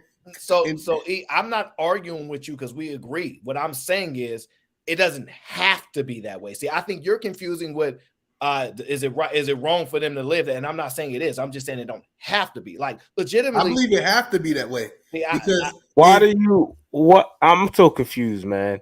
in my opinion, for most regular people, flying on a private jet is probably one of the dopest shit ever. So if you getting paid 60,000, 40,000 more than the janitor, and you can fly on a private jet, and that was like a normal thing, it wasn't wrapped in your mind that if I become this position, I'm gonna be this top nigga who making 400 grand, and I can do all this other extra shit and barely have to do as much as the dude at the bottom in terms of like work, like ethic, like whatever, or a construction worker. Like, bro, I don't know why that's not like a realistic thing. I don't think what you don't understand. Like, you can Because make companies 60 got to grand get and competitive. still fly on a private jet. You can redistribute your assets in other places other than just paying a dude $400,000. So most CEOs get paid by shares of the company. If you Mhm. if you really look, okay. So, But I know what you're saying, but not most. all right, Because, cool. But because so most small if business. if the company does well, typically the CEO makes more money. We saw that with Amazon when he had to sell all his shares because he wanted to get paid in shares. But that's neither here nor there. The problem is, as the CEO, I can't live in the same neighborhood as the janitor. I can't. Because you got to understand that the people who want to get access to me, I got to live in a gated community. I got to live separate from them. We're not, man, we're not saying that. We agree with you. It's okay for you to use your funds. Let me read you this, right? In 1989, the average, like the ratio between the CEO salary and the worker was 20-1, right? For every worker, like a CEO got 20 salaries of the worker. Right now in 2022 is 399. But that's inflation. That's why. So, No, but that, friend. so No, wait, friend. wait, wait. No, friend. If the average worker, his salaries are not accompanying inflation like you are talking about. No, average people's salary have never. But that's the point. You can go ahead there. So conceptually, right, America start to prosper when we start having that divide, right? So the thing is, you're right in the sense of, it's perfect for me. It's perfectly okay that somebody, has a private jet and lives a life way higher than their highest worker. I don't care about that. I'm not talking about what's right? I'm saying they don't have to do it.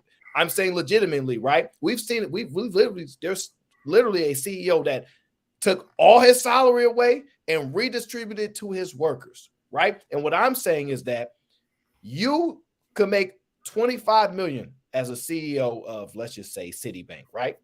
And then your lowest worker could be making $150,000. Instead of your lowest worker making $30,000, you can reduce your salary, let's say, from instead 25 million to 11 million. You could do that. I'm not saying you have to do that. I'm saying you could do that. But it messes up the whole market. But why do you think it messes up a market? It does. Let me explain it to you. Go ahead. If people who is making $40,000 a year is now making $150,000, what happened is that the $150,000 is the new norm, and so inflation. Now we're not going to be able to get houses for $200,000. Houses now going to be $500,000. Okay, so money what happens? Element. Wait. But what happens when you do the opposite? When you bring the higher income down, like Aaron's saying, you bring, instead of it making a 25 million, they're bringing it down to 11 million, and you redistribute the assets. Or like, I don't know why it's 11 million, but I'm just gonna use this scenario. Instead of them making 400,000, they're making 60,000, and you redistribute the those company. assets. Huh? You leave the company. If you take the money from the CEO, he can go to another company that's going to pay him that type of money. See, people don't understand the reason CEOs get paid so much is because they have to be competitive with other companies. Come on, Ida man, don't say that, bro. You are telling me. So, Ida man, you are telling me if the CEO gets, instead of getting 25 million, if he gets 9 million, he's not motivated to do his job and to do an awesome job. I think he can go somewhere else. I think CEOs think that I'm gonna go where I can get the most money. I think that's actually in human nature. If I got one company that's offering me 25 million, and I got one that's offering. It hasn't always been like that. That's what I'm trying to tell you, E. I understand what you're saying, and I don't have any problem with it. I'm not opposed to it. I'm fine with the dynamics of the world the way they are. I'm telling you, it didn't used to be like that. CEOs never made this much money more than their lowest workers. Aaron, do you believe, let me ask you this straight up question, Aaron. Do you believe that CEO is more stressed out than that janitor? Probably the janitor. So the short answer to your question, I would say yes. I understand they're not even on the same scale of the importance or relevance. I'm not arguing that. So, but what people don't realize is that CEO got to wake up. He might got to fly out of town at 3:00 in the morning because something happened in a different part of the country. Like, he's always on call. He's not working 40 hours. He might be working 100 hours. So he's the man. So bro, you getting paid travel time. You talking about flying out of a country? You getting paid travel time to go to fucking Japan, to go talk to some Japanese motherfuckers and have sushi and live life, bro. I hear this is like saying, oh, being a mom is a single mom or I'm staying home mom is the hardest job in the world. Being a stay-home mom is the hardest job in the world. Like, bro, y'all, you motherfucking rich niggas, bro. I swear to God, bro. From a broke nigga's perspective, bro, y'all motherfuckers drive me crazy. Let me ask you one thing, the man. Do you think, like, looking at this graph from 69 to 2017, I told you in 2022 is 399. So the number is skyrocketing like crazy, right? So my question is, do you think all the CEOs from the 60s to now were incompetent? Weren't doing a great job? What I do think is, I think that what companies was worth in 65 versus what companies are worth in 2017 are not even close. They're not even close. The company. So if the company have a whole bunch of billion dollar companies. I agree. So if the companies are worth more, why are not the workers worth way more than too? Because people are willing to work for the minimum. Man, this is what I hate about like capitalism when it comes to. I'm seeing so many excuses and dodging and weaving. One sec, mods, don't time people out unless there's a good reason for doing it. People are saying they're getting timed out. I don't know why. I'm not sure who's doing it, but just unless there's a good reason why you're timing them out, please just let people rock. So what I'm saying is that guy who's a janitor, he's willing to take 20,000. They're not going to hold out for 45,000 or 60,000. Compared to the CEOs, I believe they have a tight niche. They said, hey, we're going to set the standard that, it's going to be at least $25 million for this position. And so the point that I'm making is, you can't expect me to pay someone more if I got 10 people in line that's willing to get paid $20,000. So once again, mathematically, so we can pay people more. We just don't want to. And I'm not saying they have to. I'm saying if Elon Musk says I'm worth 200 billion, and they literally say, yo, take 10 billion and reassess these salaries for your people over and structure it contractually in the next such and such years to increase them. He could do that. I'm not saying he should. I'm not saying he has to. I'm not saying change the system. I'm saying he could because there's a history of a time and point where CEOs never made 310 times the lowest worker. And that's factual. So I'm saying it can happen because it did happen and it existed. So, but Aaron, do you believe that the amount of money that the company is making comes into that factor? So say, for example, in 65, if the average company was worth 50 million versus a company being worth, 2 billion. Yes and no. I get your point. Yes and no, because I would argue back then the lowest worker was probably making 5 cents, 25 cents an hour, $1, etc. And the CEO was still, if his business was booming, it was booming.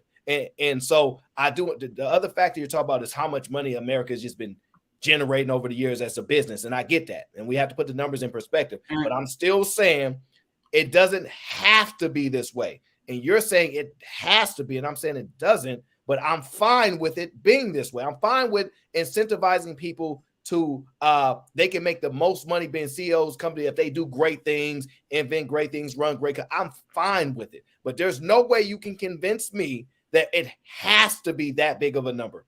I could argue that if we capped it at 100 times the lowest worker, that would be fine.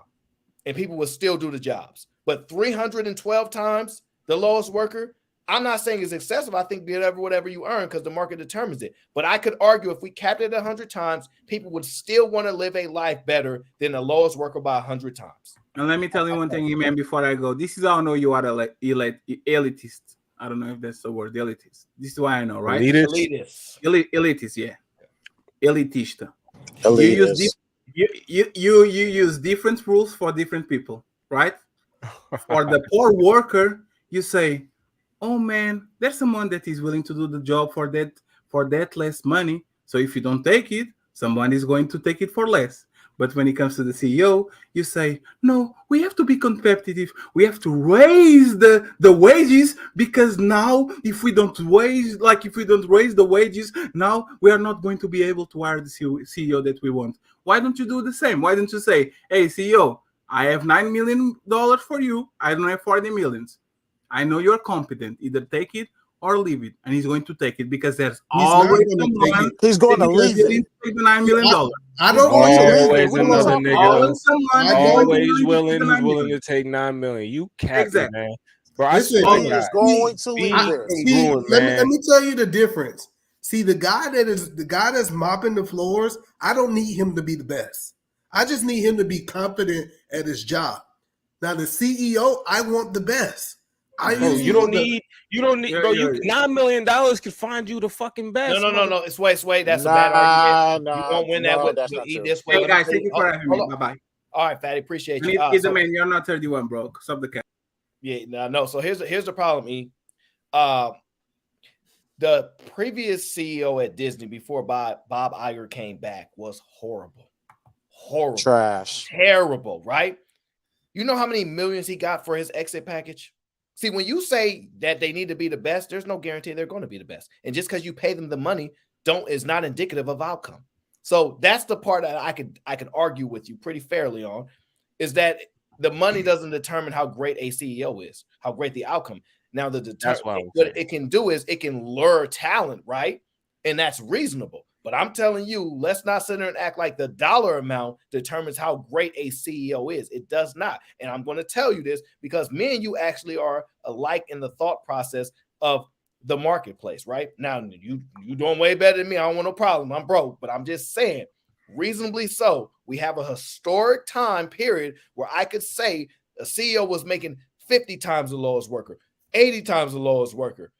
And legitimately so, no one would disagree that 312 times is insane. And I could tie it to proof, right? Because the proof will tell you every time the divide gets too wide, we have a recession. Every time. There's a video that I always tell people to watch. It's by Ray Dalio. Is how the economic machine works. You guys can type it in on YouTube, how the economic machine works. Breaks it down, talks about the half and the half nots, talk about how they get to that boiling point, and they restructure everything and get the economy back to moving again. And I'm telling you, this is what's happening now. Every time these numbers get insane, recession. Because the people are mad because we see the numbers. This is insane. How are you getting paid this much? And I'm not saying he don't deserve it. I'm not saying the market doesn't dictate it. I'm telling you factually, we were at a point where they were not making that much money more than the lowest worker. And I'm not saying we should cap it, but I'm saying if we did cap it at 100 times, that is still reasonable. So the average CEO makes about $800,000, right? Yep. That's roughly right. Which would put him in what? The 1%, the 0.01%? It'd be top one. They'd be the cream of the crop. Let's just say that. Exactly. It'll put him in the cream of the crop. Correct. But I believe it is a certain level of when I entertain people, like say if I'm trying to do business with a different company, right? Mm-hmm. I have to have the mindset of the wealth. I can't have the middle class wealth society. I gotta be able to take them to lobster dinners, like to close the deal. The point that I'm making, I'm good with that. To close a deal, I have to have the mindset of the wealth. Okay. And so my point that I'm making in so many words is this right here is you can't have somebody in the middle class. I get what you're saying. I can agree that it shouldn't be 312%. Oh, I'm fine with 312%. I'm saying I can agree to that. I can agree that it should not be that, but it should not be nowhere close. Like when they was talking about $60,000 to run a company, I don't think people understand the stress that comes with running a company, being like most CEOs don't see their family. That's what we I don't agree. talk about. I agree, and I might do a show on that. Why successful, And they need to be able I to might get into it. compensate No, them. but no, we align there, bro. I'm saying, listen, pay them 400 times. It's your company. If your company is still running well, your employees ain't quitting, whatever the case is, pay them 400 times if it's making you profits. I don't mind because I understand I can't be relying on a job to save me. It's not their job to do that. I understand that. But at a time when I didn't understand it, I understand the mindset what people have where they think, damn, I'm working, I'm doing what y'all told me to do, go to school, be a good person, work my job, I should be doing okay, and it ain't working. So I understand the frustration there. I'm just telling you, reasonably so, the 300% or that's making is insanely wide. And that's all I'm saying. Like the people know. But can you agree that most CEOs are very intelligent? Can we at least agree on that point? Look, that was just my argument before. Well, I shouldn't say very intelligent. I will say rich and wealthy people are very intelligent. Just because they employ you to be CEO, you can be dumb as a doorknob. Yes, they're competent. They're competent. So, but what I'm saying I'm gonna go start a business right now and be a CEO. Shouldn't they be paid for their intelligence? No, you should be. He will have to leverage that. I don't think you meant that. Be paid for your I production. think what you meant, shouldn't they be paid for their success? And I will agree. Yes, if you're saying with incentives, because how most people are paid out by incentives, stock equities, I'm good with that. I'm 100%. But just solely based on the fact that they smart, hell no. So yeah, I'm saying that they would have to implement something that grow. I think all CEOs' pay plans should be connected to the company. What I mean by that is like if the company does well, they get paid more money.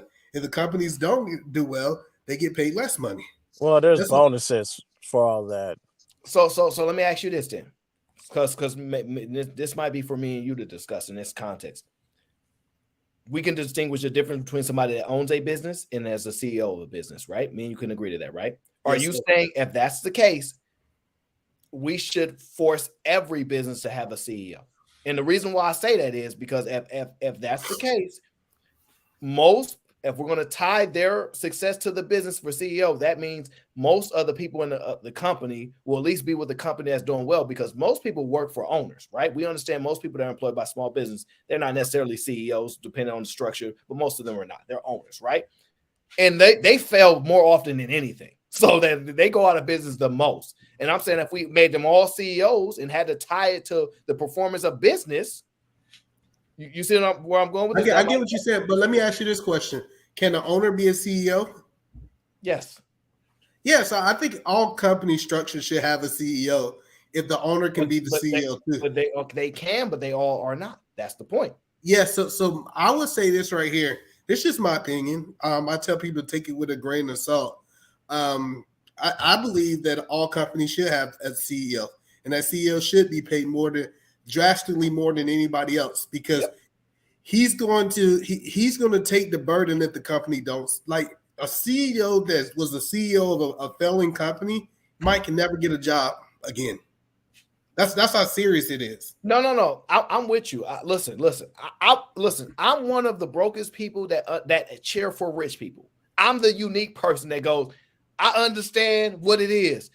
Get them way more money, pay that person less. I fire them. They don't mean that. I get it. I'm one of those people that truly understand it. Now, once I put the formula together and I become the president of the United States, you're going to remember me. I'm just saying the sense of that, I understand people's frustration. They don't know better. They don't understand. They stuck all the way in the matrix and don't have any mentality to go, oh, I can get out of it. Once you realize you can get out of it, your life can change. The problem is they don't see no end to this tunnel. And what I'm saying for you, I agree with you. CEOs, pay CEOs as much compensation as you want. If the company is operating, if the company survives past 5 years and the CEOs, pay them more money. I don't give a damn. I'm not about, you know me, I'm not about giving them, F them. But I'm just saying reasonably, if I'm being fair in a conversation, 300% the lowest person's income is insane compared to comparable history where I could say we could go here and it was 30% at one point. But let me ask you a question. Do you believe that the wealthier people of society would do better with the money than giving it to the broke It's people not even in society? close. Of course, it's not even close. I'm not advocating for broke people like myself. I understand it's self-inflicted wounds for me, so I'm not advocating for that, and I don't want nobody to bail me out. I gotta save myself, but I already understand that. They think it's your job as the CEO to save them. They don't know no better. Well, So the reason I asked that question, because I believe if you was to take the average janitor and start paying him $150,000, I think it would destroy him versus helping him.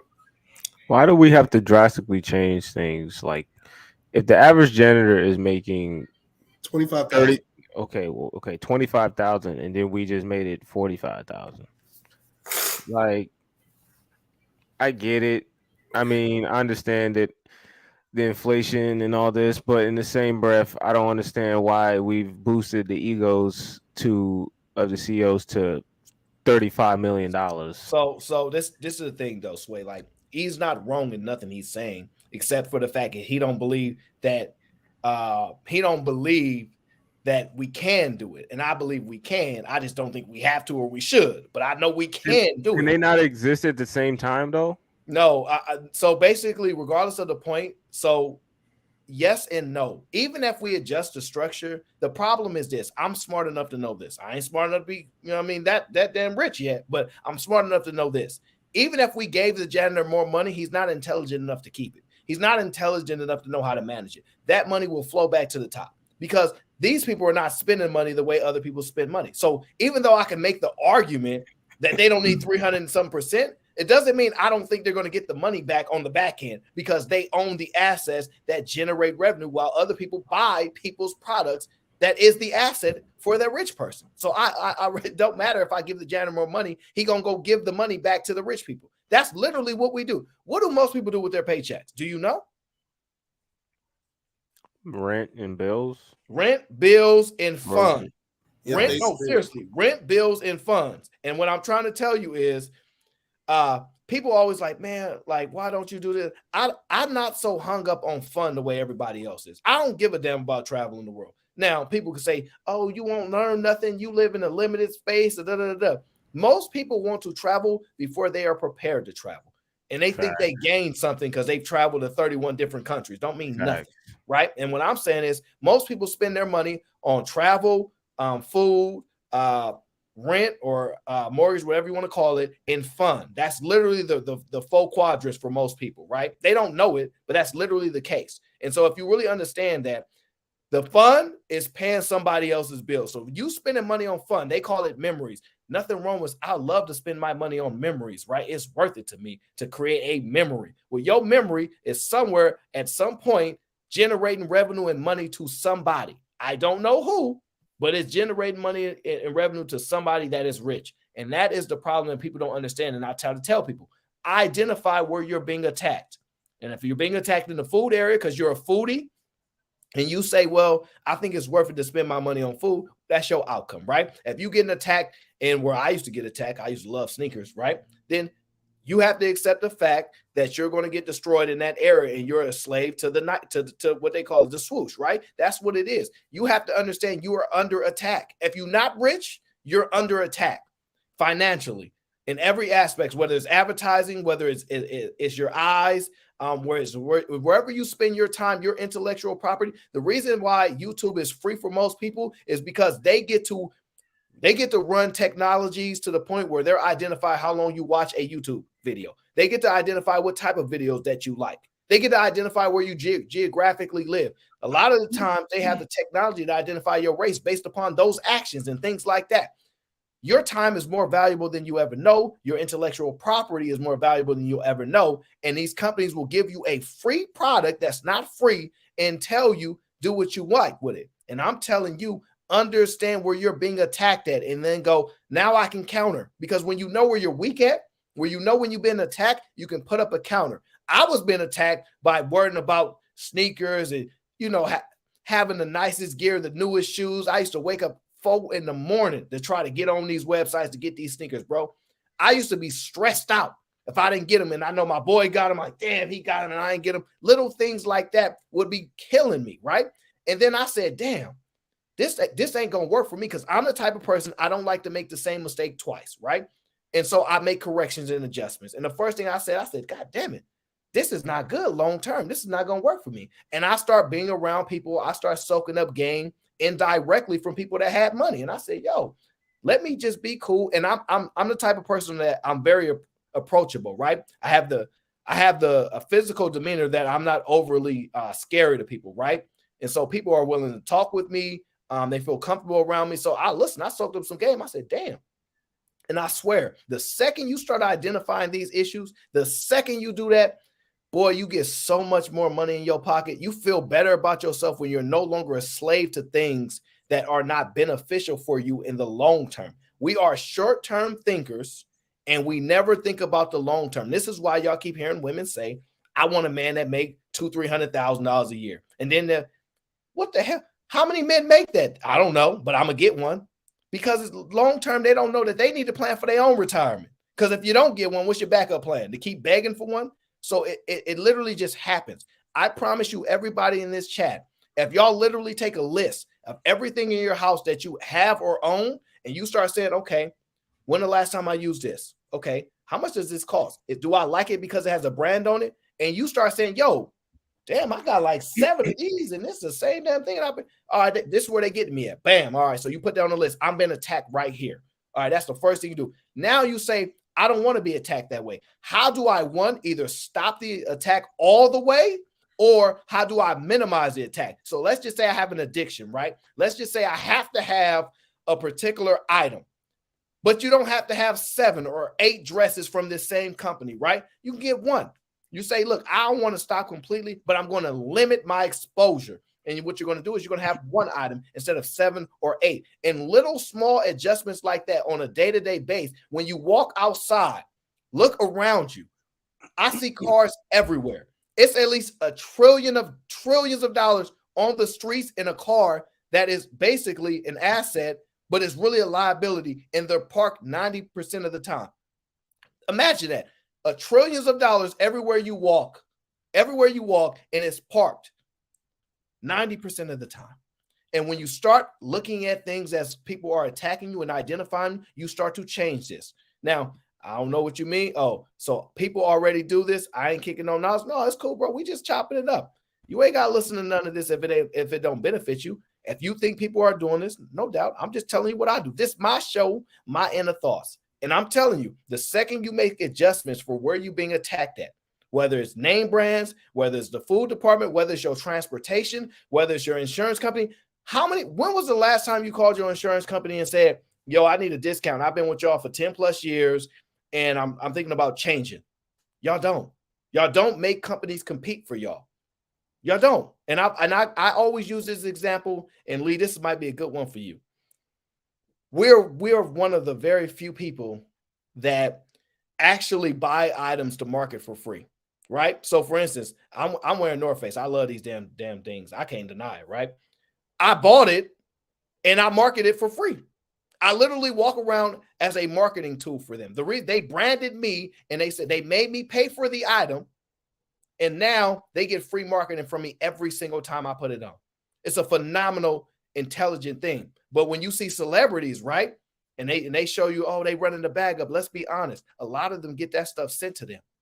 They ain't paying. You thinking you're going to be fresh because you look like the next celebrity, but they didn't pay.